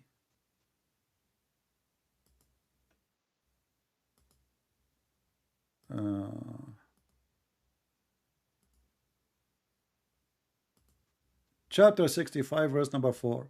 It says, you know what? I can show you Ibn Abbas. You are a Shia. The Shia, they worship Ibn Abbas. Let's go to Ibn Abbas. This is from the family of your prophet. Ibn Abbas is from the family of your prophet. This is Ibn Abbas tafsir. It says here, and what about waiting period for those who do not have menstruation because of they are too young? Do you see it? Okay, let me listen to me. I have already read the verse now. Do you know how to read Arabic? No, I do not. Pull up the verse again. I'm Okay. from Pakistan. The word used. Okay, thank you. The verse refers to the waiting period until, if you know the Arabic, the word idda. Idda is used, which means women, who are by definition What the adults. word? What is the word is? What is the word mean? Idda, Yeah, meaning women. Idda mean Idda is used. Idda mean women. Idda is used for divorced women. Idda mean women. You said. Yeah. Who Idda is used for who women. is the donkey? He told you that. I am reading an interpretation right now. You said idda. The word idda mean women. Yeah. I'm saying to you, who is the donkey? He told you that. Idda mean the count. I'm reading it. Idda mean the count. I am an Arab. So you want to teach me Arabic now? Idda mean the count. So the count is a 3 month. This is what idda mean. The period they wait is a idda. You made the word idda the women, and you made the word women the month. Okay, does it? So does listen, it ever listen. mention Read with the me. word? Read with me. It says here, what about the waiting period of those who do not have menstruation because they are too young? This is Ibn Abbas. Does it say? Ibn Abbas, you Muslim Shia, you worship him. We worship Ibn Abbas. Who told you Yeah, that? he is from the Which family of donkey? Muhammad. Don't you say you believe in Ahlul Bayt? We do, yes. Okay, this is guy from the Ahlul Bayt. Is the cousin of Muhammad. Yeah. Okay, so Yeah. he is saying because they are too young, this is why they don't have their period. Okay. Yeah. Okay, I'll accept that. So do you That's agree? what you're So saying. now you accept that. Thank you very much. So is it ethical to have sex with the children? No, it is not. But you accept Children, that. no. You just said you accept that. You are divorcing them now. So when you marry them when they are infant? That wouldn't be applicable in the real world, wouldn't it? Well, this is the real world. This is your Muslim. This is your practice, and this is your God. So are you saying to me, your God, he gave you something not from the real world? He's talking about divorce. This is the chapter of the divorce. The name of the chapter is divorce. So now we are talking about divorcing females. And one of the case of divorcing is divorcing the children who they never have their period because they are too young, not young, too young. Yes. Okay. Does the Now Quran? what Okay. Al-Khomeini, he Wait is a a second. Shia like you. He is the founder of the Islamic government of Iran, the founder of Hezbollah. He said in his book Tahrir al-Wasila that you can have sexual molestation with a child even if she is an infant. No. What if I show it to you in the I screen? don't care. No. I don't care who he is. I don't care if he's the governor of the world. Okay, Just- are you can you give saying me to one- me? Are you just saying wait a to second, me? wait a second. Are you saying to Wait a me? second. You know more than the highest scholar of Shia in this century. I'm saying I do not know more than the Quran. If it's written in the Quran, go ahead, marry. Well, in the Okay. Quran in front of you, it's Just Quran answer. saying the Just Quran answer. saying there's no limit of the Does the age. Quran? It says too young. No. Why didn't have their period? They are too young. Does the Quran give me a verse that says you are allowed to marry children? Give It's me in a verse. front Is of there a you. verse We are like talking that? about divorcing them. So you Muslim, you divorce them before you marry them. No, that's the case. At that time, what if, let's say, some parts of the world, someone married a child and then they knew it was not legal and halal, and that's the thing that's written here. What's a regal halal? There's You know, what are you talking about? Listen, this is Al Khomeini. Let me show the book in front of everybody. Tahrir al-Wasila, Al-Sayyid al-Khomeini, volume number 2, page number 241. And here, problem number 12. It says, it is not allowed to do intercourse before the age of 9. You like this one? Does it say it in the Quran? No, this is the guy, Or not? Al-Khomeini, the big sheikh, Al-Khomeini saying, it's not allowed for a Shia to have intercourse with a female before the age of 9. Do you agree with that? Is that fine? It's written there. Okay. Okay, So now where it are you says, trying to go with it? but he said, but all kind of joy, sexual joy, like touch with desire, hugs, and putting your private part between her thigh is okay, even if she is an infant. No, that's literally just made up. No, I don't know. Well, here we go. This is your Shia library. Everybody is my witness. This is Shia library. Here we go. I will put this in the top. Shia online library. Tahrir al-Wasila, Sayyid al-Khomeini, part number 2, page number 241. Let me zoom in so you can see in case you are blind. Do you see it? Now we go down here. Problem number 12. It says here, it is not permissible to have intercourse with the wife before she complete 9 years old, which means she is a wife now. So you marry her before that age. But before that age, you don't do intercourse. You do all kind of a play. So whether the marriage is permanent or not, because Muslim Shia, they have muta, and now we will go to the muta as long as we speak about ethic. Whether the marriage is permanent or not, as for other pleasures such as touching with desire, embracing and thightening their thing, nothing wrong with it, even if the female is an infant. No. If the Quran does, but there's okay. My friend, I'm giving you your books. Listen. Look what you are doing. Listen. I understand that you claim that you are young, so I will go with your age. So I'm giving you books, you give me speeches. I show you Ibn Abbas, you give me speeches. I show you Tahrir al-Wasila, you give me speeches. I show you the Quran, you give me speeches, and you give me your own interpretation. So does it say in front of you, even if the female is an infant, does it say that, or I'm making things up? Does the Quran say that? Yes or no? Well, are you Muslim Shia following the Quran or following your own propaganda? I'm following the Quran. This is the Shia. Is this guy your sheikh following the Quran or following who? Dude, it's not really important, and it's not necessary that the guy who wrote this. Listen, I will give you one last chance. You Shia, you practice muta. Wait a second.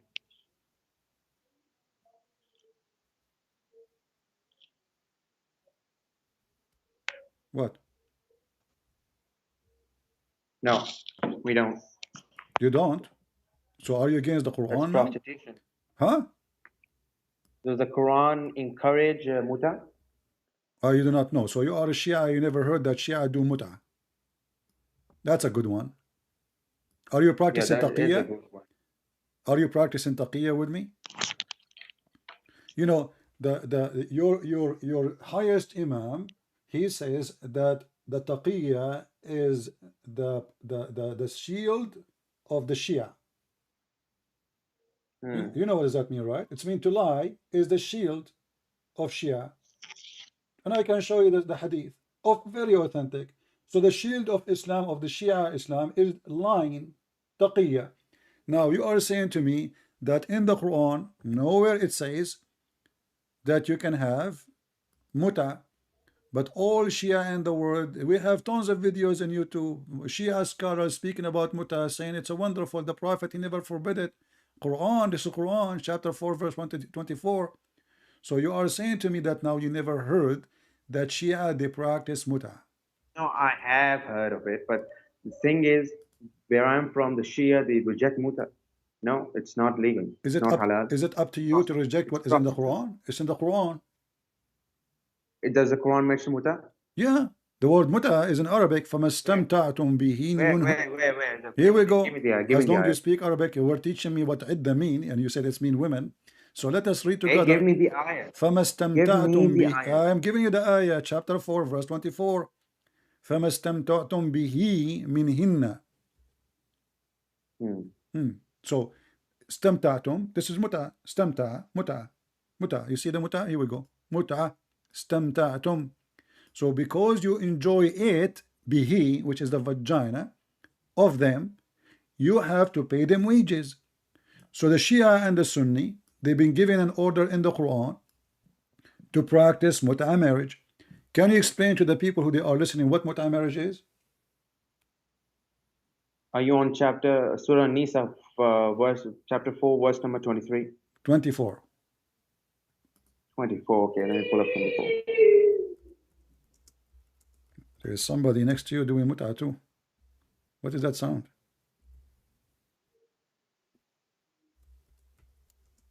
Okay, so let me read the translation.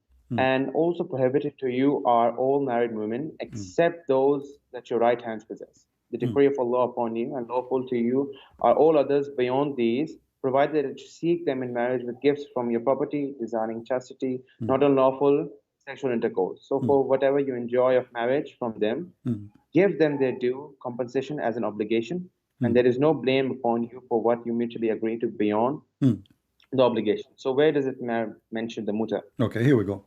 See, you keep denying. Every Shia knows that the muta is in the Quran, and suddenly now you never heard of it. So this is alislam.org, and they are explaining. Tell me, where? Listen, and they are explaining chapter 4, verse 24 in front of you, alislam.org. So those of them, women, whom you enjoy, give them their appointed wages. Let's continue. It says here, the Shia. What are you? Hold on, read carefully with me. This is the Shia now. We are talking about the Shia. The Shia. Wait a second. I'm not. Hadith concerning all the branches of Shia in the word muta is employed in the heading of the sections of temporary marriage. They continue here saying, you will see here it says that muta is a kind of rental. In some work, special term applied to women who participate in muta. What are you even reading? Pull up Sahih International and just tell me, what are you reading? I'm reading I'm reading your website. Explaining the muta, chapter 4, verse 24. Stop lying. Pull up the Sahih. Okay, I want to do this with you. Okay, hold on. Can you give me a book? Explain the chapter 4, verse 24. Accepted by the Shia. I will put in the screen, and whatever the book says, I will accept. Is that fair, people? You give me a name of a book, Shia Tafsir, for chapter 4, verse 24. Can you just read the translation of the ayat again? Let's make it short. Can you give me one Shia book? Just one. One Shia book of your choice for chapter 4, verse 24. I will put it on the screen and in front of everybody. Whatever your Shia book, the one you give me, explanation for chapter 4, verse 24, I will put in the screen, and I'm not going to discuss with you no more. I will read exactly what it says there. Do you accept the challenge? Wait a second, let me see.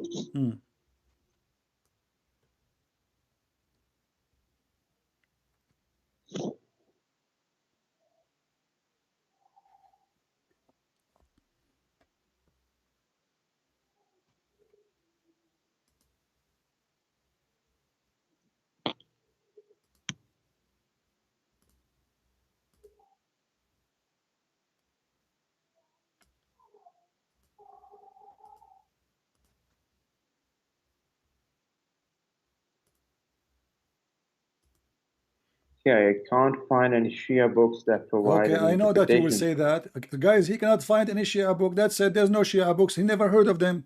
Well, this is Ibn Abbas. Marrying women to an agreed period of time. Zawaj al-Muta in front of you. This is Ibn Abbas, the cousin of your prophet, and you Shia worship him. So it says here, We don't stop saying that we worship him. No, you we worship don't. him, That's you a lie. worship Muhammad, you say he's from the We light don't. of Allah. You agreed with that. He is a light, he's not a human. No, we don't Do you worship. Shia eat the dirt? The dirt where Ali or Dirt. Al-Hassan they die? Is that true? We eat no. What if I show you the Eat videos right dirt, now? no. There's a difference between the actions of people and then the actions of somebody else. If I show you a video of a Christian coming, this is you Shia. I mean, so why you Shia do that, and why you scholar don't say this is wrong? They have even guards to guard the dirt around the graves because the Shia keep eating the dirt. They put dirt, they take it. They get the dirt, they eat it. that's extremism. That's So now extremism. this Why is would they eat extreme. dirt? Okay, now let us read. Does it say there that you Shia, you seek for with your money marrying women for an agreed period of time? Zawaj al-Muta. Okay, just can you do me a favor? Read the verse. Is it ethical? the Is it ethical to give a woman money and tell her I want to sleep with you for 3 hours? That's prostitution. No. That's prostitution. Okay, is prostitution haram in Islam? Yep. What if I show you a verse in the Quran says no? It's okay. Show it to me, then I'll change my opinion. Show me a verse that What will says happen if you prostitution change is your allowed. opinion? You will leave Islam or what? I'll just change my opinion. No, I'm asking On you, that? is prostitution is allowed in Islam or not? If Islam allowing prostitution, is it bad religion, bad ethic, or good ethic? Show me the verse already. If you show me, I'll change my Chapter, opinion the same on that. chapter, chapter 24, verse number 33. It says, force not your women to do prostitution if they desire chastity. But if not, it's okay.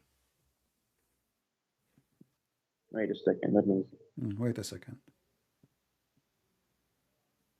I'm not on your stream right now. That's why I have to research verses by myself individually.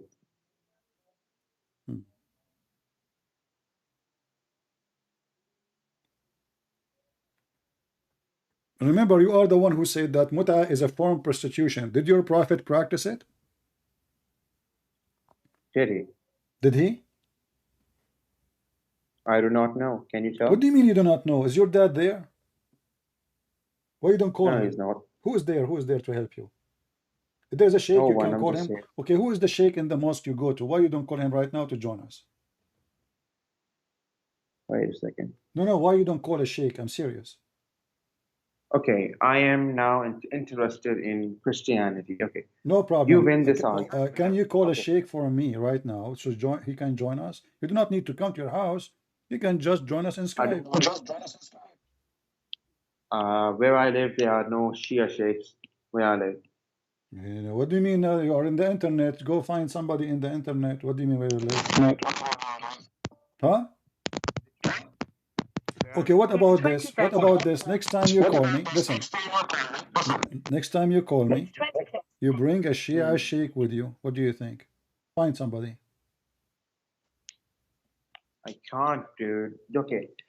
Can you? Okay. I accept my defeat. My lack of knowledge is clearly not enough in front No, of it's your not about. research. Okay, I'm not here to defeat you, my friend. I'm here to show you the truth. What defeat?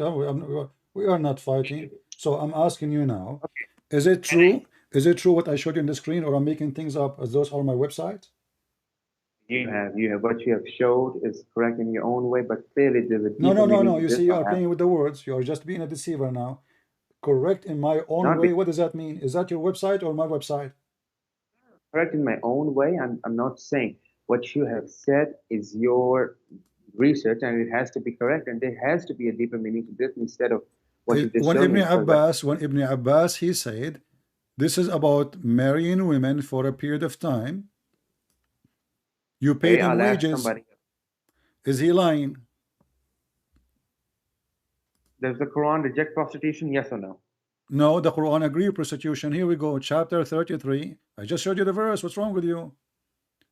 The Okay, Quran chapter 33, says, the Quran says, if you don't force them to do prostitution, if they desire to be chaste, if they desire, which means if they don't desire, it's okay. And if you force them, it's okay too. Allah is all merciful. Wait a second.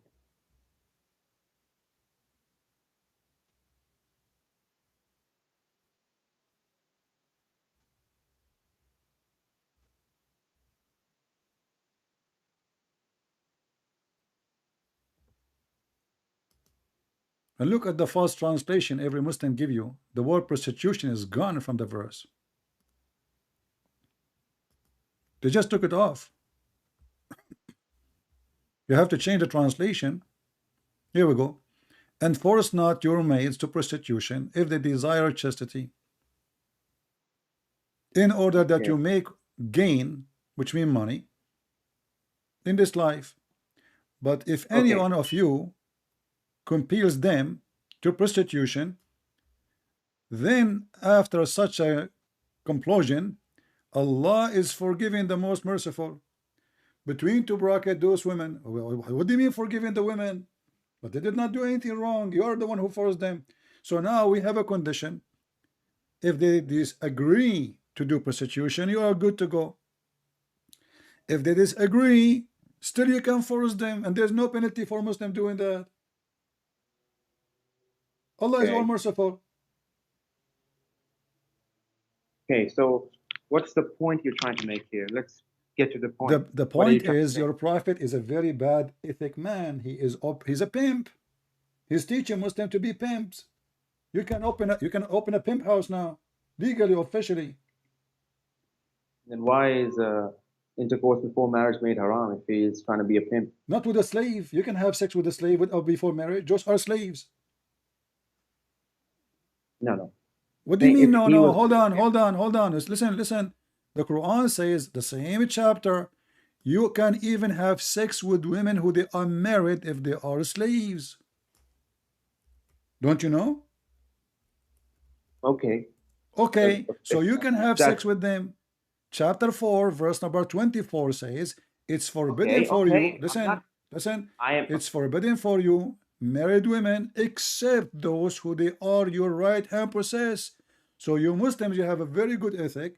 You go and sleep with women, she is married, but to a slave. So what do? You sleep with her. If she is a slave and she agrees, then sure. What do you mean she agrees?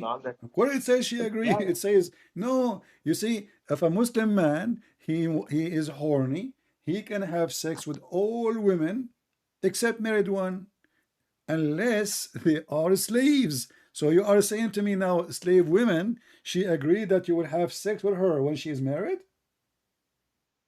Wait a second, I'm pulling up the ayat. Okay, just go, man, just go. I give you more time than you deserve. Next time, get your sheikh to call me. All right, get me someone he can be, I mean, practice taqiyya better than you. Man, oh man, let us see this guy, another guy.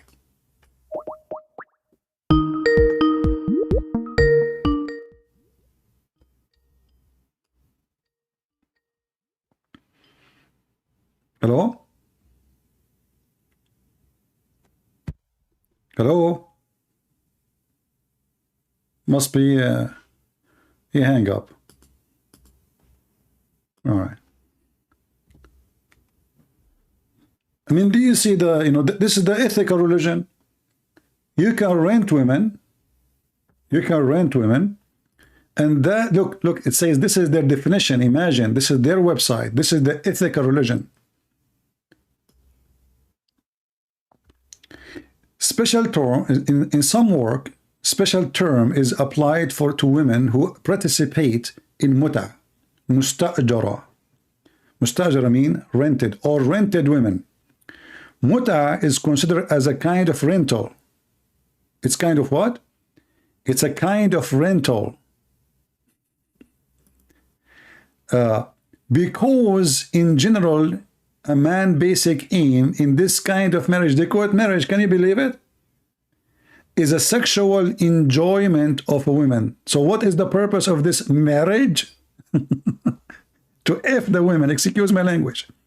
And then in return of this enjoyment, the women receive certain amount of money or property. But this is a prostitution. So the ethical Muhammad, he legalized prostitution even for a free women. Slave women, they force them. Free women, they can do it by choice. You want to get paid? Take off your pants. You see a woman in the elevator, you say to her, hey, how much you charge me for 10 minutes? Even the Sunni, they practice this, by the way. But the Sunni, they give a different name. There's a video of Mimi Hijab, if you remember. And Mimi Hijab was speaking about that Muslim Sunni, the Salafi ones, they practice, you know, 5-minute marriage. I'm not exaggerating. He's the one who said that.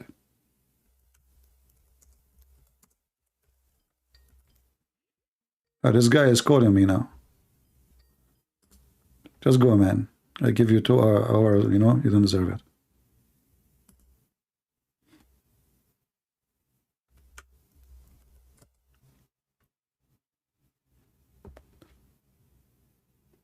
This is Mimi Hijab.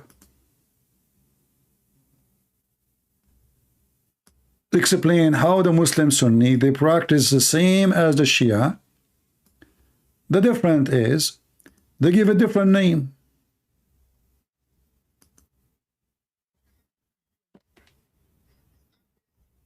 That you guys are going around, yeah, marrying people for 2 minutes and 3 minutes and 5 minutes and 1 hour, 2 hours, whatever it may be. Salafis are always accused marriage and divorce. Did you hear it? How many? How long? This is the Sunni. Those are the Sunni Muslim.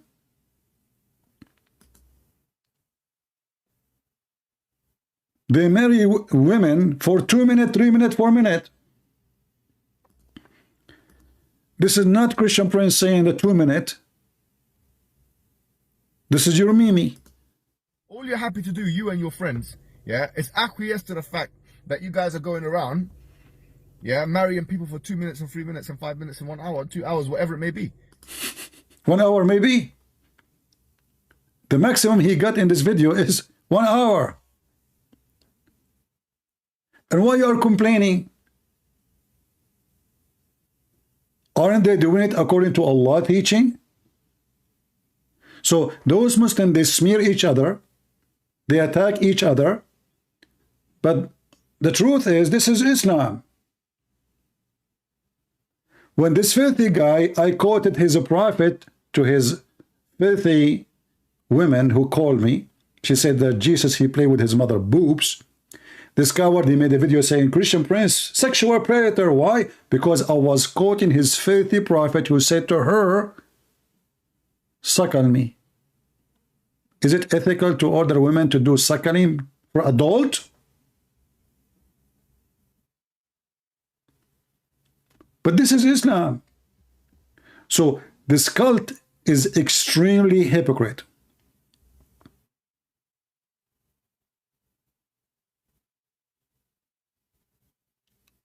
They do everything against God teaching, but they claim to be people of God. They do everything, have zero ethic, and they claim that it is the top of ethic.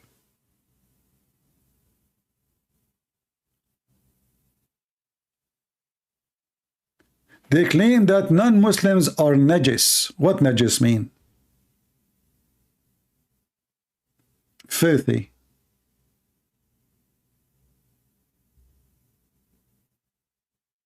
When their prophet is the one who takes shower with dead dogs and women blood from period. And then he claimed when people, they question his madness, obviously he's mental. which means, you know, people will not ask him why you are doing this unless you are mentally ill. And look at this Muhammad here. Allah Messenger said, if a man and a woman agreed to have muta, not married, the word marriage they added later, it's not exist. Their marriage should last 3 nights. If they like to continue, they can continue. Is that what Moses taught? Is that what Jesus taught? Is that what Abraham taught? How this cult claimed to be following Abrahamic belief? Zero ethic. So if we try to summarize, I'm not going to mention everything, the thief, the guy, he is proud about taking 2 sandals. Imagine Muhammad, the prophet of Allah. He took sandals of a Jewish man they killed. Sandals. Do you see how low he is? A sandal. This is the king of the Muhammadan, grabbing a sandal of a dead man. And he took his donkey. And then not to forget the miracle that this donkey, his name is Yafur. And the prophet, he asked him, do you like females? And the donkey, he was from San Francisco. He said, no, I don't like females. So the ethical prophet, even when he speaks to his donkey, he asked him about sex. I mean, imagine yourself the first time speaking to an animal. Let us say if that is possible. God gave him that ability, no problem. The first question you asked your donkey, do you like sex? Do you like females? I mean, what kind of a question this question is?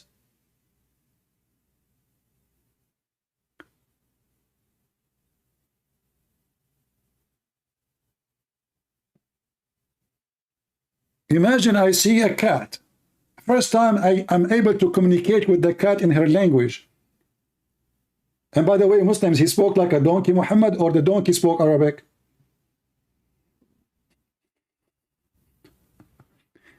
And then he said to him, do you like females? And this is in the book of Ibn Kathir. So the ethical prophet, and the Muslim, by the way, they said to you, Christian Prince, why you talk about sex a lot? Well, this is your prophet.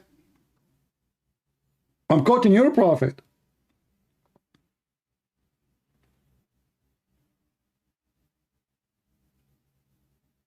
And he asked the donkey, do you like female? And the donkey like, no, I don't like females.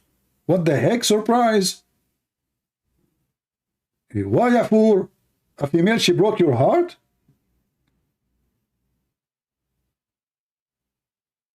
And then the story continues that the donkey, when the prophet, he died, commit suicide. He went to an empty well of water and he jumped inside and he killed himself.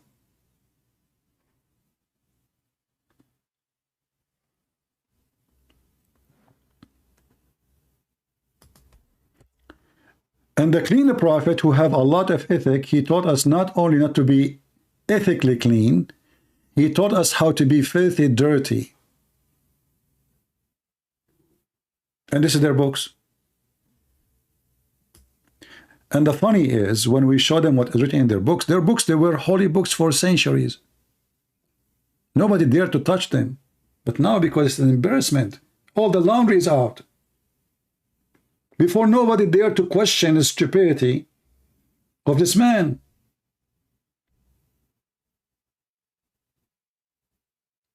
Now, the easiest way to get out of this, we say, oh, this is a false story. But there it says Sahih. Look, in Arabic here it says Sahih. Sahih.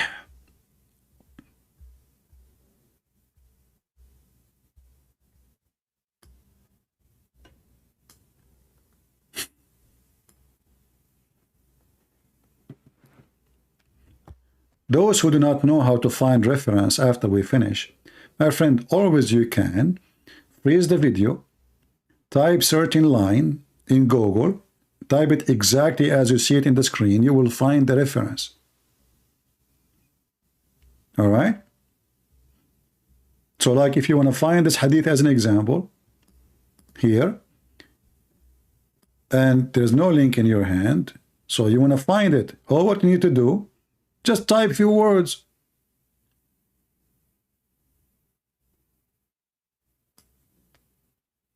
Like here you can say, which was a well into which menstrual clothes, dead dogs, and stinking things were thrown. Type this line in Google, you will find the hadith right away. It's called misyar. No, there's many hadith, there's many marriage in Islam. There's urfi, there's misyar, there's zawaj friend, there's many. If you read my book, Sex on Allah, you will find there's tons of them. And they add more.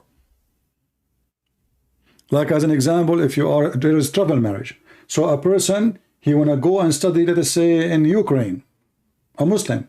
So what he do, he's allowed to marry a Ukrainian woman, Muslim or not Muslim, until he finish his course. When he's done, he say, bye-bye. I married you during the time I'm studying here. I'm here for 6 months. This is called travel marriage. A person going to stay for a week, let us say he's going from Saudi Arabia to Indonesia. He want to stay there for 2 weeks. And their logic is, to avoid him being tempted, he will marry a woman for 2 weeks. It's called travel marriage. There's other marriage called zawaj friend.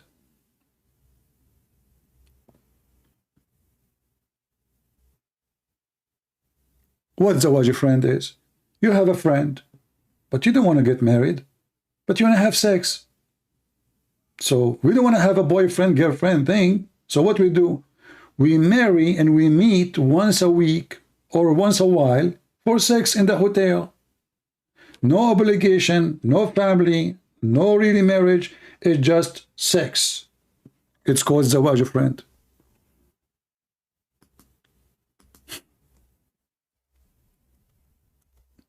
Friend with benefit. They call it zawaj, which means marriage.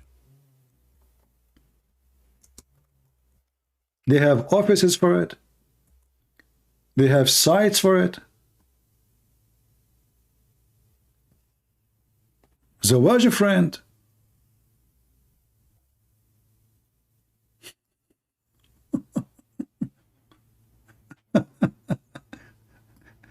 Like, do you like to be my friend wife? You know, we don't have a really marriage. It just, so if they get us busted, we are married. We go to the hotel, we do boom boom, you go home, I go home. Marriage. So what Muhammad he did, he changed the name of every evil, for he have zero ethic. So fornication became marriage, prostitution became marriage, theft became booty, cheating became a truth, lying became a way and a shield of God, and women giving themselves to the Prophet because they love Allah.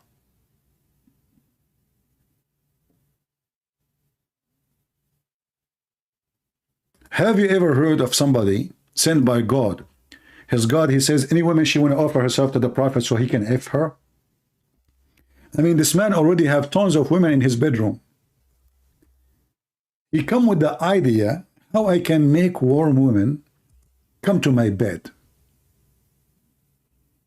Chapter 33, verse number 50. And look, Allah, what he told them. All those women, all those kind of women are lawful for you, brother. Oh, Prophet, we had made lawful for you your wives. Don't you think you are too late?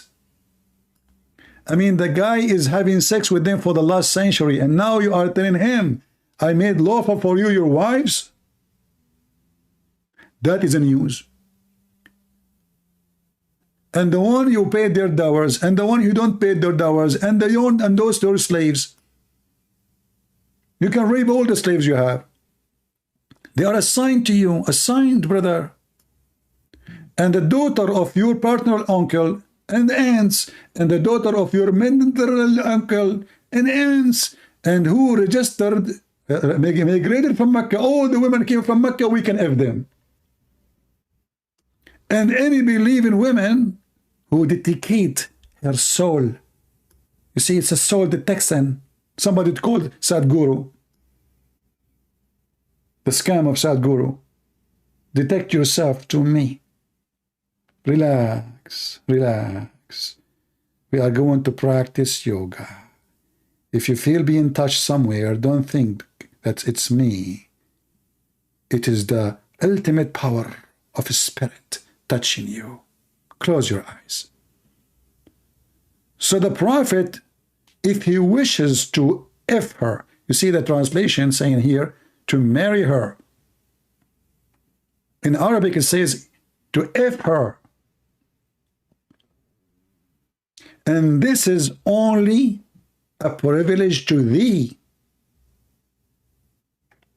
Only to thee a privilege. Do you see how much ethical he is? Why you guys are laughing?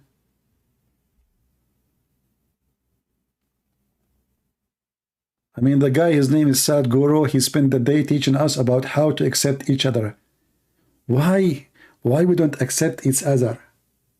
The problem of mankind that always we reject each other and we don't accept each other.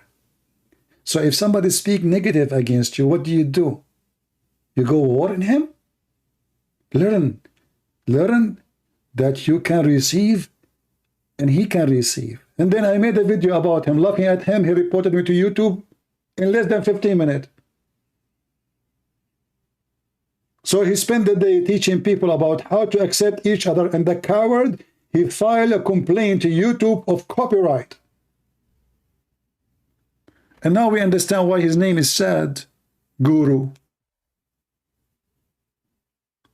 You know, so all those scam, you know, they do the same. They speak of themselves, they are so good, but in reality they practice the opposite. This guy, he speak about how the poor can live happy, but look, go and see what his children are. Go and see what kind of villa he live in. How you can be poor like a tree in the field, and the grass around you, you have nothing, you own nothing, you have no roof, but still you can be happy. Thank you, Krishna. And then we go to his house, we find a big villas, the most expensive cars. The guy, he fly in a very expensive airplanes. He don't take a seat like us. But he want to school you about how to be poor. Do you know the movie is called The Love Guru? Even we changed our topic. We remember The Love Guru. The Love Guru is a comedy movie, right? But it's an example of the scam. How they play with the mind of the weak. You know, there's people, they have weak mind. And when you are weak in mind, everybody can play with you.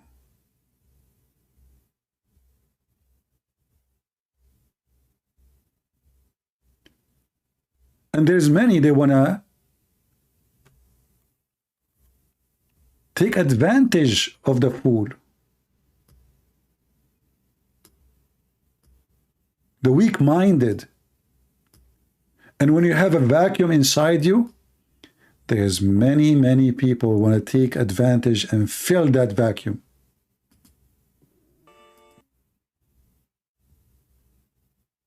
So what is the solution? A guru who live in a villa,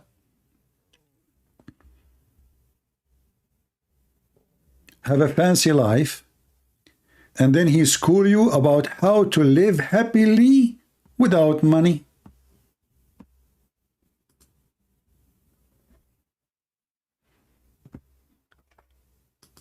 I think I want to be guru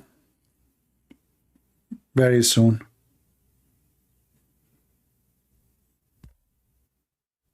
Indian Sadhguru, why there's a Japanese one too?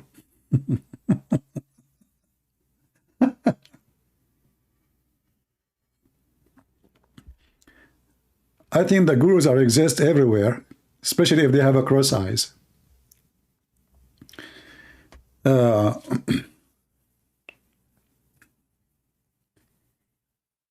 we have any Muhammadan want to say anything?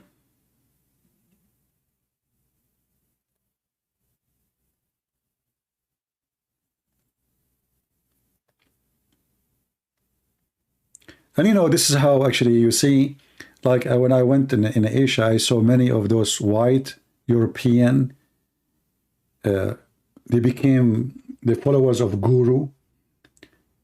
If you ask yourself why those people, I mean, why you don't see African doing that? Why you don't see Asian doing that? The majority is foreigners coming from Europe because they are empty. They are lost. So anybody can tickle their brain with some kind of words and philosophy. They are driven to it. So now let us do yoga and self-focus. Actually, we are sick of self-focus. The whole world is self-focus. People are homeless because we are self-focused. We have war, people killing people because we are self-focused, because everybody is greedy. We do not want more greedy people. This yoga is not really something good. I agree with the sport, any kind of a sport. But this yoga is evil. It's teaching you how to focus on yourself, how to be selfish. And the rest is just a fiction. If you want to see really people, how happy they are, the one who follow the philosophy of yoga, go and live in their country and see how desperate they are to leave.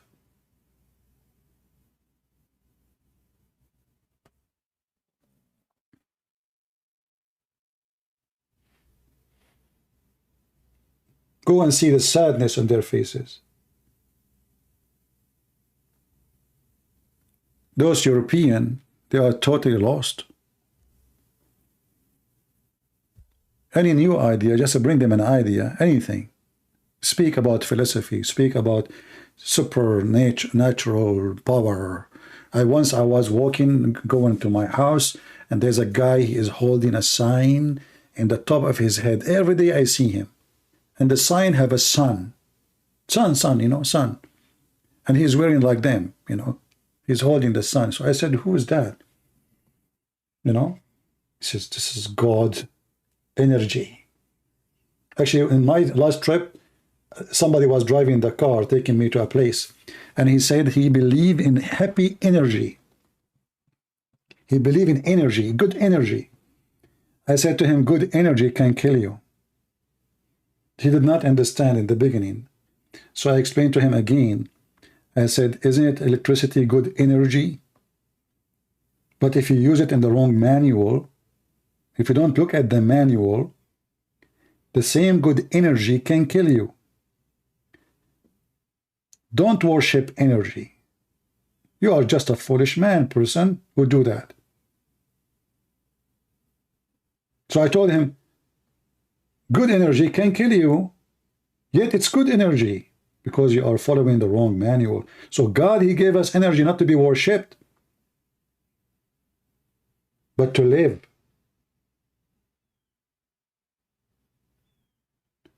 And if you try to understand without the manual of the maker of such an energy, you will destroy yourself. And this is what we have now. We have nukes. Anytime, any second, few bunch idiots control the world. They can go in a nuke weapon war. The whole earth will be burned. Energy is not what we seek. We seek God. We seek the truth. We seek peace. We seek love. We seek ethic.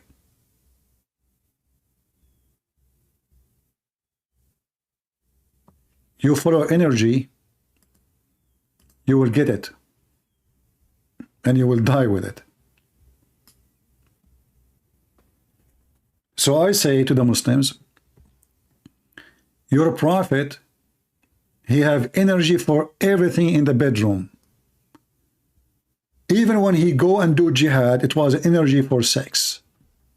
He said to the Muslim, go, let us attack the Roman so we can get the blondie girls. What kind of energy? What kind of ethic? Even when he go to his own son to visit him, he flirt with the wife.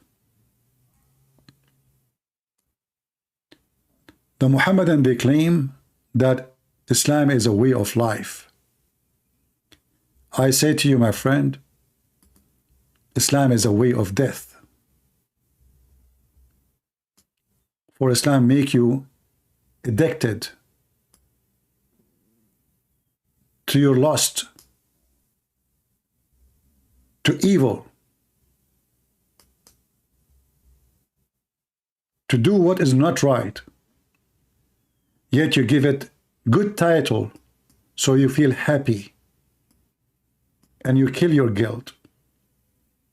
Having sex with the children cannot be from God. Even animals don't do it. But what you do, you call it marriage to justify your evil. Beating women because they are weaker than you. What do? You are teaching them ethic to justify your act. You marry one and second and third and fourth. And what do? You say, Allah, allow me. But the question, why one is not enough? What is missing?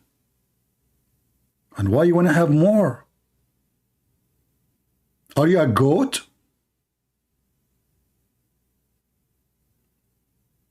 You say, God, allow me. And are you enough with 4? No. We divorce the 4. We get more 4. As long as we have money, Allah, allow me. So Muhammad destroy the single cell of life, which is families, the family value. He destroyed the honesty of the children. He made them sex object. He destroyed security of the world. He made the whole world is a field of war and slavery. Not to forget to mention how he insulted the black people, how he claimed that God created them to go to hell. Zero ethic, racist. And even when the Muslim, they speak about how pretty Muhammad is, they don't speak about how pretty his ethic, they speak about him as the white man. There's a video on YouTube called The Description of the Messenger of Allah.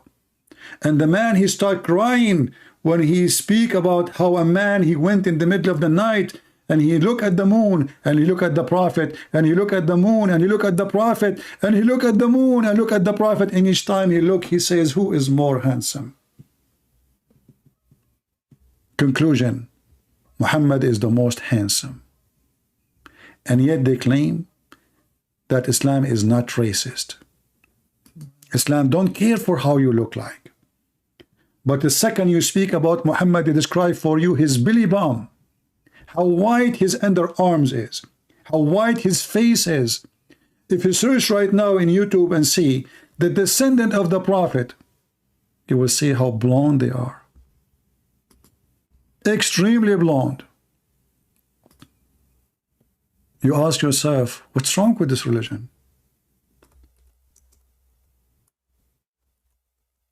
What will happen if the descendant of the Prophet, they were not white?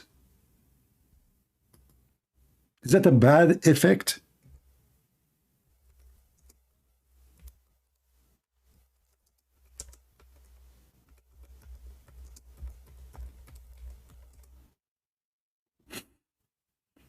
Look at the descendant of Prophet Muhammad.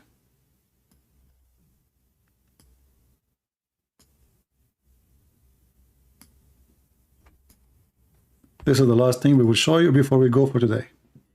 Look at this. A bunch of redneck. Those are the descendants of Prophet Muhammad.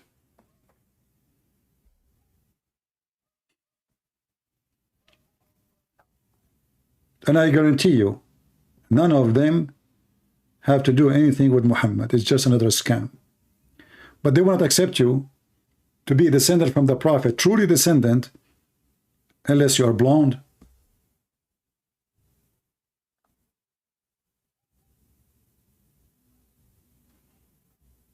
And then every scammer, he claimed that he is descended from Muhammad. That's Saddam Hussein, Al-Qaddafi, the king of Morocco, the king of Jordan.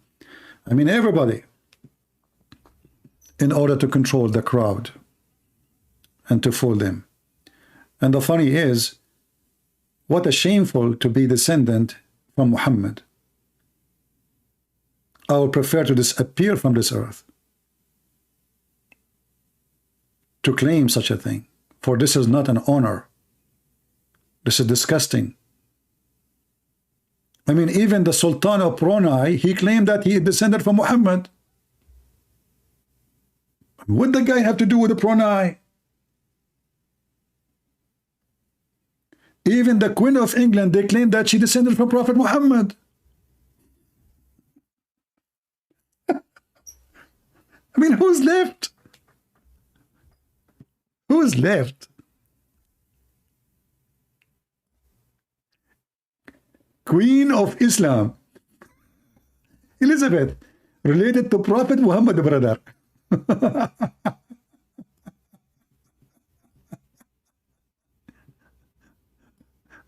Oh boy. What a scam religion. What a scam. Look at this guy. He descended to Prophet Muhammad. What happened to him? Are you okay, buddy? Makeup, lipstick. What?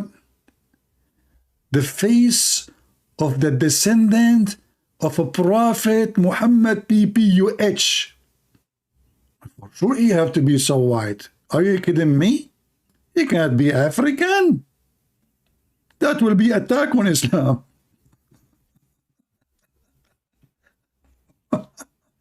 Anyway, I hope today we have a good time, and let us make it 20,000 very soon so we can go live again. Share the link with your friends, leave your comment, and don't forget not to support us by at least making a comment. At least, you know, people are so cheap. So cheap. Even a comment is costly for them. So I want to say thank you all, everybody. And remember what the Lord, he said, from their fruits you shall know them. Not from their faces, not from their looks.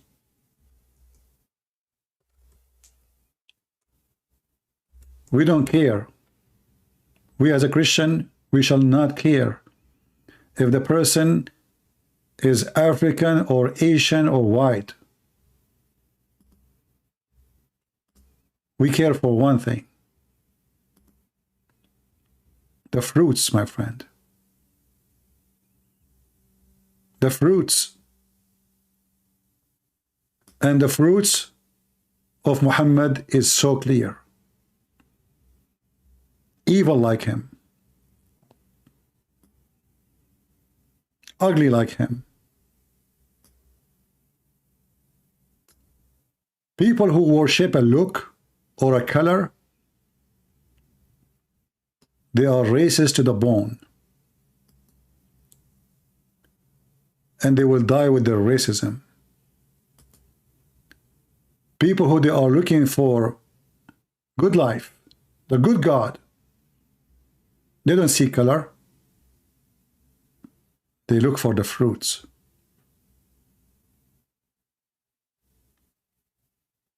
If God, he sent me a prophet, he is a black. What's the problem?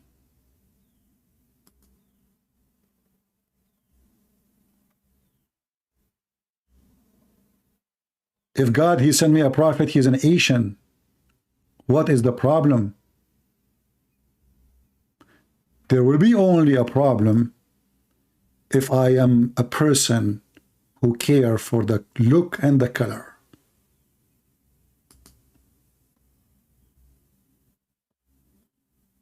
You will not find single verse in the Bible describing how the Lord looked like. Not a single line is speaking about his color. Not only the Bible says with him, which means the Messiah, there's no Greek, there's no Hebrew, there's no free, there's no slave, for all is one.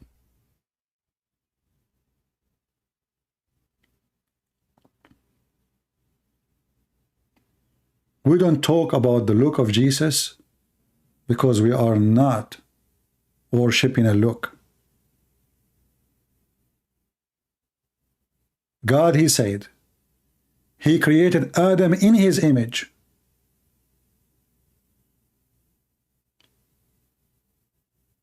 He did not say he created Adam as white or black or Asian. He said Adam. And in Christianity, we believe that all of us, we are the children of Adam. So with Christ, you are united. We are one. And we cannot be a racist.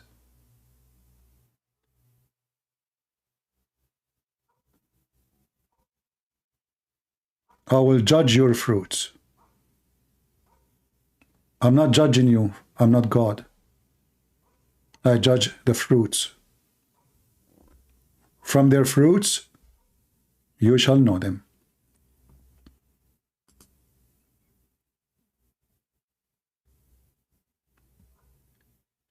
Somebody saying, but you are looking for numbers. Well, obviously some people here are weird. I'm the last one to look for numbers. I'm looking for more viewers so more people will learn. Do you think I'm here to just sit and talk, waste my time? You are looking for numbers. And let me, you know what? As long as I'm looking for numbers according to you, I want to make it less numbers. So I'm going to block you. You are not welcome here. When I say share, let more people see. Because it's hurt to see people watching a video. Candies around the world, they have 335,000 views in one day. And they are speaking about what? Candies. Here we are trying to save the life of people. And what do? You complain because we are asking you to share. So we do the fight. We risk our life. We get death threat every day. And you complain because we are asking you to bring more viewers. And as you see my videos, they don't make money. Do you see you can make money advertising? No. I don't even keep my videos. But the lazy you don't even want to do anything. The same way many, they call themselves Christians. They want God to do everything for them. God, he died for us. God, he came for us. God, he provide us. God, but they don't want to do anything. They are like a sucking worm. The worm who suck the blood, and they never have enough of it. And the second you ask them to do something, they complain.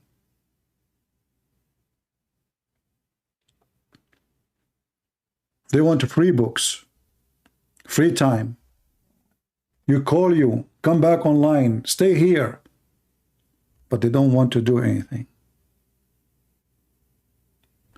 This is why Matthew said, you shall know them from their fruits. A true Christian, he will not be sharing my video because he's doing me a favor. He will be sharing the video because he agrees. Because he want to give fruits.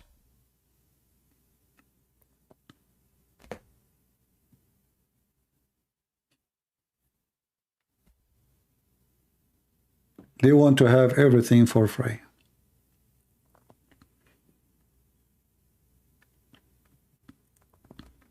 What an evil, greedy human being. You know, when God, he gave Adam heaven, he gave all the heaven. He said, don't come to this tree. He wanted the tree. I mean, I gave you all the heaven. Go do whatever you wish. All the heaven is yours. He wanted the tree.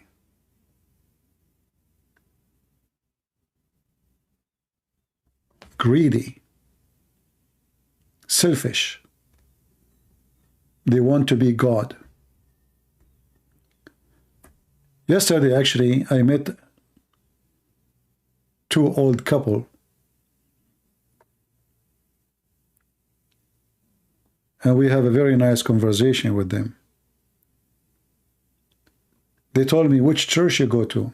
I said, I don't go really to churches. They said, why? I don't agree with them. The first time, second time I go, I will be arguing with the minister of the church. And why I argue? Why I don't like what they do? Because they don't serve God. The first 20 minutes of their sermon speaking about collecting money. The last 30 minutes is about collecting money.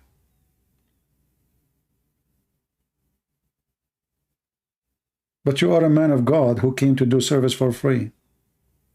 Why you are worried so much about money? Why your money is number one in your service? Those are the same as Muhammad. When they asked Muhammad why a woman she will be married, like what is the choice of a woman to be married? He said a woman she will be married for one of those: her wealth, her beauty, or her position. He never mentioned love. This is why you marry a woman. Her wealth, number one. She's rich. Her beauty, number two. You want to enjoy yourself having fun with the pretty women. And her position, she's from a powerful family maybe. He will get a higher in rank of society. But he never mentioned love. We as a Christian, in our relation with Jesus, is based on love, not on money. Christ is not a business. And instead of buying big screen for your church, what about you send the money for the poor children who they are dying in Africa? The poor children who they are sleeping under bridges in Philippines. Why we need big screen TV in a church? Jesus never had one.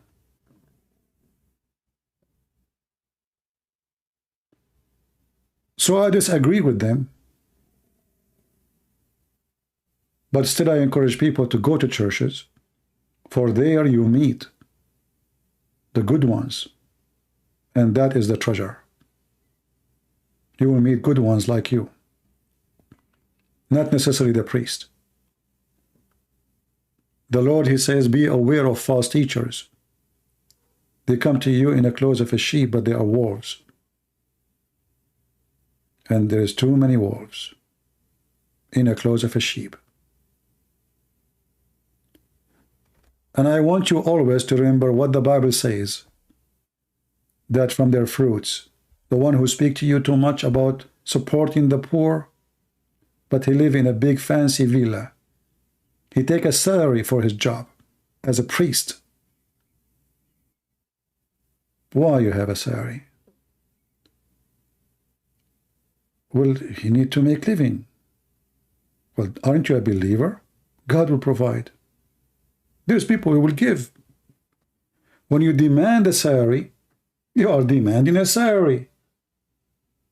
That means you are doing a job like everybody. It's a job. A man of God who claim to be a priest. I am not a priest. And I don't want to be. I don't fit to be. When he demand a salary, he put conditions. I want health insurance. I want salary, etc. I want housing.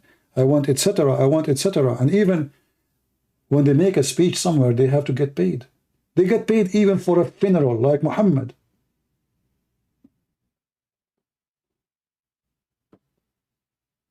Even in death, they charge you. So Christianity, my friend, is not a priest. The priests, they don't present Jesus. There's many of them, they use Jesus. So you have to be vigilant. You have to be careful. You have to be smart.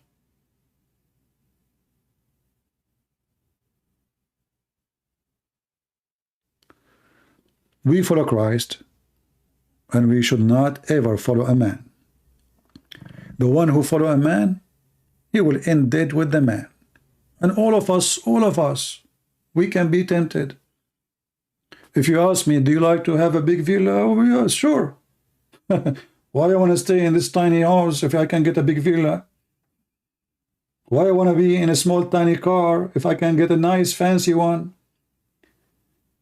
Why not? All of us. That is the nature of a human being. So don't put your trust in a man. If a man, he claimed to be working like Paul or like Peter or like John, well, they should live the same as they live. They used to make tents to make living. And if somebody make a donation to them, it's a donation, it's a gift, but they don't seek, they don't work for it. They don't put condition. I will not save your son unless you do pay me.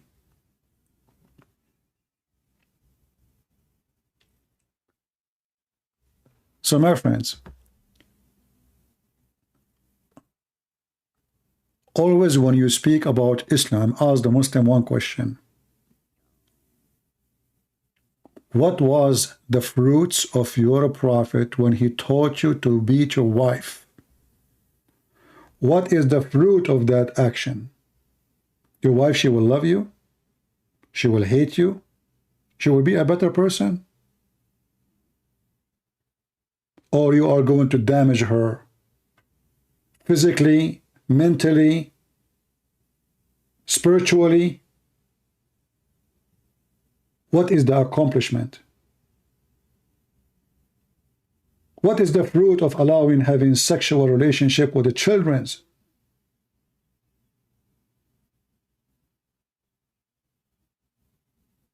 A child should live as a child. And this is why you see many of those Muslims who did not live their childhood, when they go to different countries, have some freedom, they act weird. Because they've never been children. They've never been allowed to be children.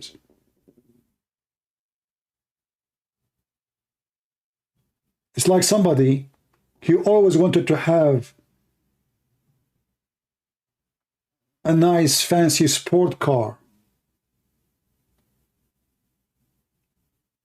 He wanted to dress nice clothes, but he could not do that when he was a teenage.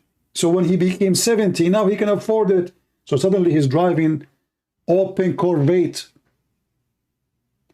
And his wife, she is 80, she is wearing short skirt, as if she is 17. Because they could not live their life when they were teenage. They are teenage again. When God, he created us, he made us to live in stages. The child should live as a child. Otherwise, he will be child later. And he will be in trouble for being a child later. The adult should be adult and act like one when he is adult. The old, the very old, should act like a very old. Otherwise, he will be a teenage again. Every stage in life exists for a reason, and every stage in life have a fruits. And your fruit when you are older should be even way better from your fruits when you were younger, even though people think the opposite. Because now the inner inside you is cooked with wisdom, mixed with experience, lived a long life. You learned a lot. So now you should know how you can make better fruits.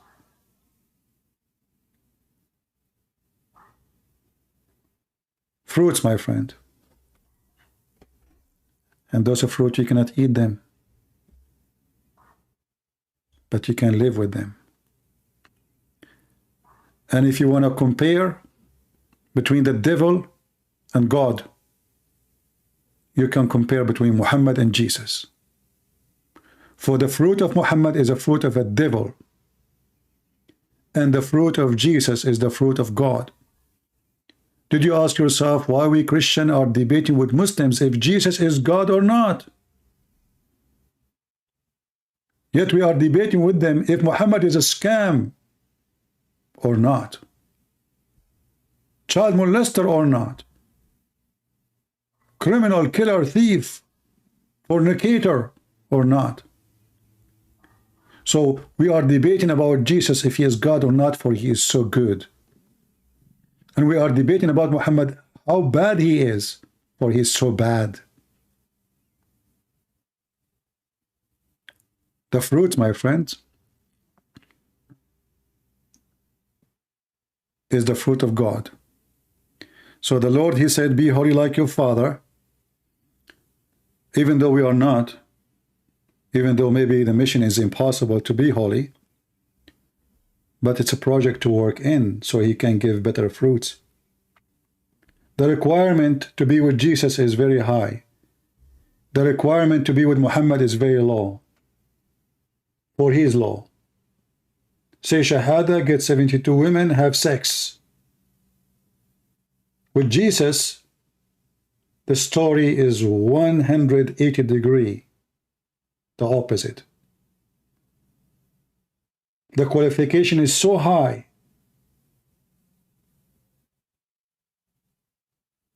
For he is the High Lord. He wants to have the best of you. He is merciful, he is forgiving, he is loving. But in the day of judgment, you will be judged by your fruits. I want to say thank you all for being here. May the Lord bless you. And we will see you soon again. And I hope you guys, you will share the videos with your friends, download them before we take them down, as you know. And there is a female lady, actually Muslim, sorry. She's asking why Jesus can be God. Maybe the coming video I will talk about it. And if she would like to call us, I will be happy to have her. But I want to say to her, I guess today we answer some of your question about how Jesus can be God. For he's holy. He's perfect. Right now, as we speak, he's in heaven, even for you as a Muslim.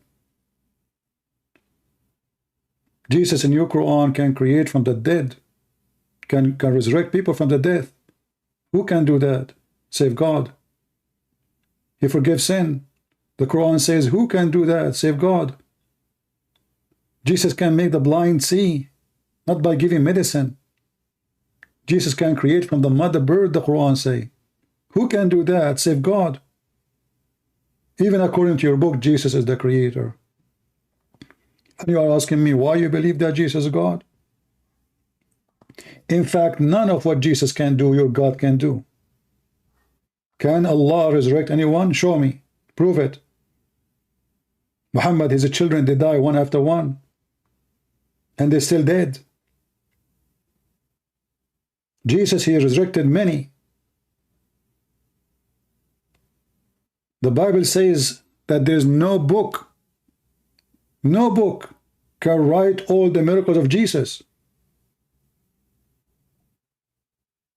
No pages can be enough. So when we speak in the Bible, we say, Jesus, he did this. He made the blind see. He healed the leper. He did this and that. We are not describing really what Jesus did. Because if I describe what he did in details, there's no book can describe the miracles of Jesus.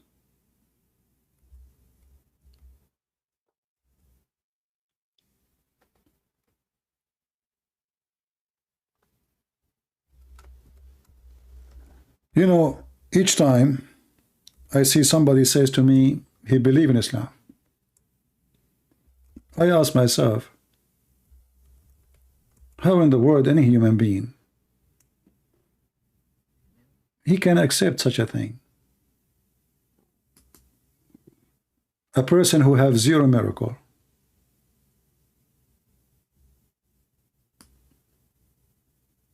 The Quran witness for that. When the simple question always, why we want to follow somebody, he himself could not prove anything to be at least from God. If we go to the book of John, John, the disciple, described for us how we can describe Jesus' miracles. Who can describe it? He said in John 21:25,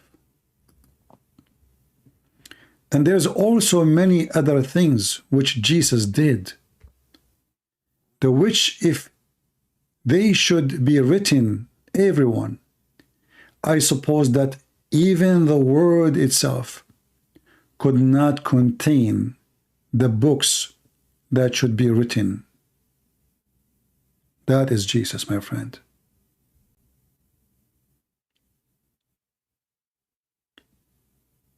And this is why those disciples, they were willing to die for him, not to kill, not to get women, not to get virgins. They used to feed them to animals, crucify them upside down. Why? Because they saw an amazing person where there's no books can fit, even if the whole world is a page to write in it. Is not going to fit for the miracles of Jesus. Thousands and thousands used to go after him, and all they were healed just for attending the presence of Jesus. While Muhammad, he was himself sick, and he died sick. He died in vain.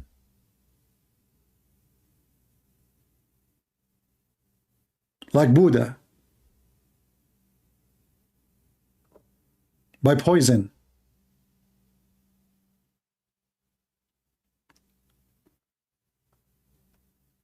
How we can leave someone like the Messiah and follow someone like Muhammad, who he tried to replace the Messiah by calling himself Muhammad, which means the praised one. This is the whole purpose of Muhammad. And actually, I believe somehow Muhammad is just a same person we mentioned about him before. He called himself a prophet Manu. You will see that the stories of Muhammad always they match with the story of Manu. That person, he tried to copy Jesus. He tried to be like Jesus.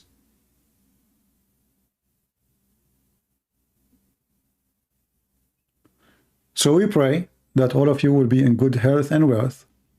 We pray that all of you will see the truth, will share the truth. We pray that the Muslims, they will open their heart and they will receive the truth of Christ. And they will not be under the influence of sexual promises. God is not a pimp, and he will not promise you to be a pimp. When we say from their fruit you shall know them, well, God gift is his fruits. So if God gift to you is a lot of women to have sex with them, that means this God is a pimp. His name is Satan. What I expect from Satan? To tell me you will be holy in my house? You will be like an angel? He will say to me, you will have sex non-stop. A lot of women. Little boys. Jewelries. Gold. Silver. You will wear silk. A river of wine. This is the Quran. If you don't believe me, check it out. This is the promise of the God of the Quran. When they asked Jesus, this woman, she will be the wife of who when she go to heaven?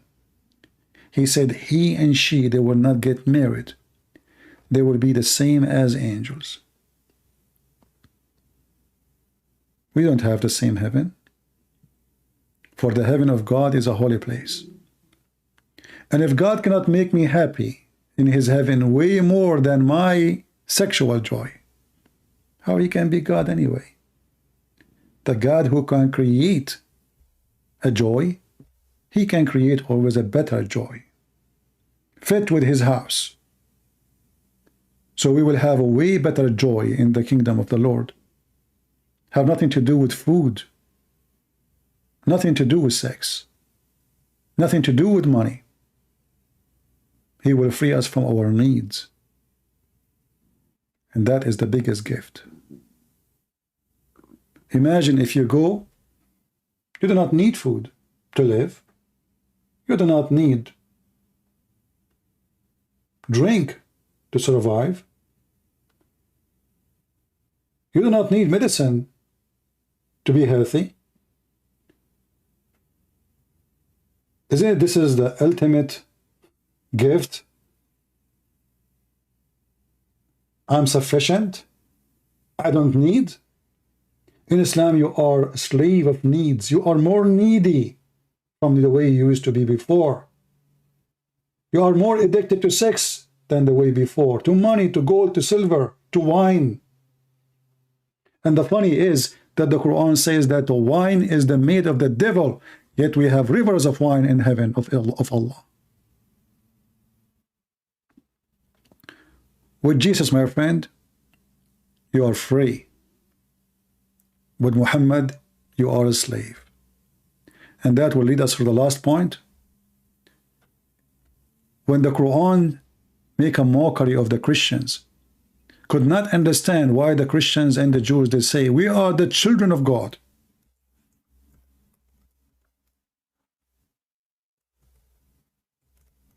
Muhammad, he don't want you to believe in such a thing.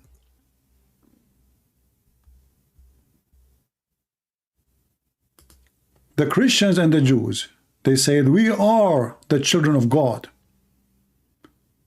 Say, why then he punish you with your sin? This is Satan. This is Satan. He don't want you to believe that you are a child of God. He wants you to deny him. He don't want you to appreciate his care to you. A child of God does not mean that God, he gave birth to me for he have sex with my mother. Stupid Muhammad.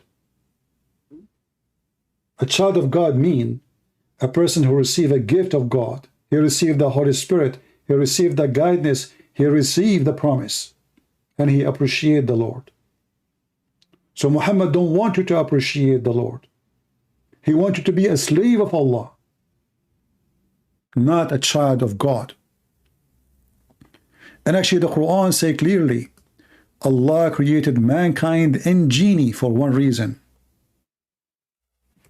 just to worship him. This is not what the Bible says.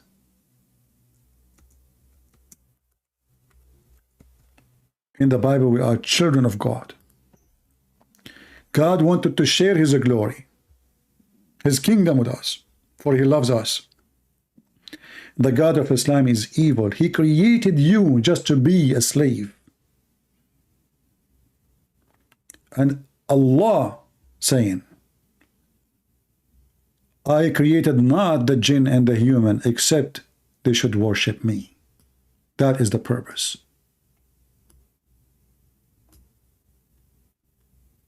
That is the devil. God do not need worshippers. He's not lonely. This is why Muhammad, he said, if you don't commit sin, Allah will destroy you.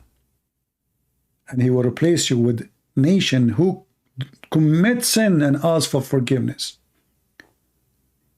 The God of Islam is evil. He wants you to commit sin, so you beg for forgiveness. The God of the Christians, he wants you not to commit sin, so you don't ask for forgiveness. He wants you to be healthy, not to be sick. Allah wants you to be sick and beg for health.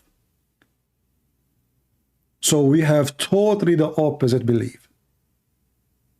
Totally the opposite. And when Muhammad, when he says things, it shows how stupid he is. Because if Allah is God, and he will destroy us if we don't commit sin, so what is the story of Noah is about? You see the stupidity?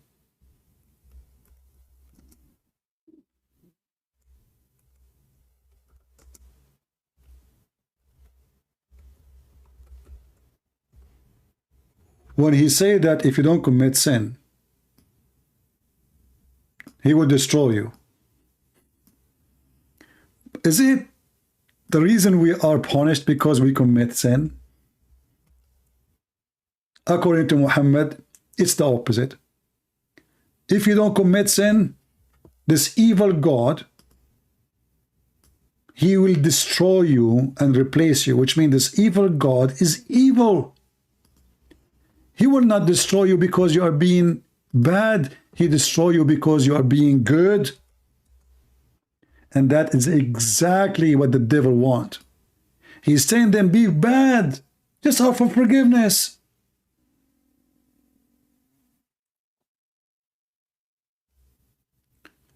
The Messenger of Allah said, by the one in whose hand my soul is, were you not to commit sin, Allah would replace you with people who would commit sin and seek forgiveness. That is telling you the whole story. Allah is the devil. And to be a follower of Allah, you need to do as more as sin as you can. Otherwise, you will be destroyed. You will be replaced. All what you need to do, just offer forgiveness. That's all. The devil trick. Be filthy like your father, the devil. Thank you all for being here. May the Lord bless you all. Until we see you soon again. Christ is Lord. Islam is a fraud. And Islam without lies dies. See ya. Take care.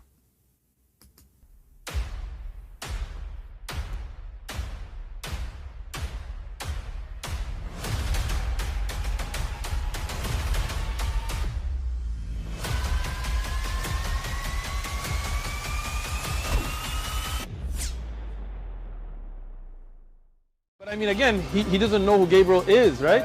Because he didn't come from an Abrahamic faith. The people of Mecca were pagan. Quran is mentioned. If this book was from other than God, they would have found in it many contradictions. If a book is without contradictions, that has no bearing on whether it comes from God or not. I've had phone books that are inerrant, but I certainly don't think God gave them. That we believe without understanding. The brother asked a very important question, that most of the scholars say that listening to music, watching movies, and most of the television programs, they're haram. So how can we have fun? Let me tell you, brother, at the outset, that having fun is permitted in Islam as long as the fun is halal fun. That the standard narrative has holes in it. The Prophet tells us because Satan or the devil sleeps over our nostrils. Those who oversleep and not pray Fajr on time, Satan urinates in their ears. I really do think Jesus was crucified and that he really was dead and buried. He thought that he was a son of God in the sense that he was specially chosen by God. I think Jesus really did think he was going to be the Messiah, the future king of Israel. I mean, that is, after all, why they crucified him,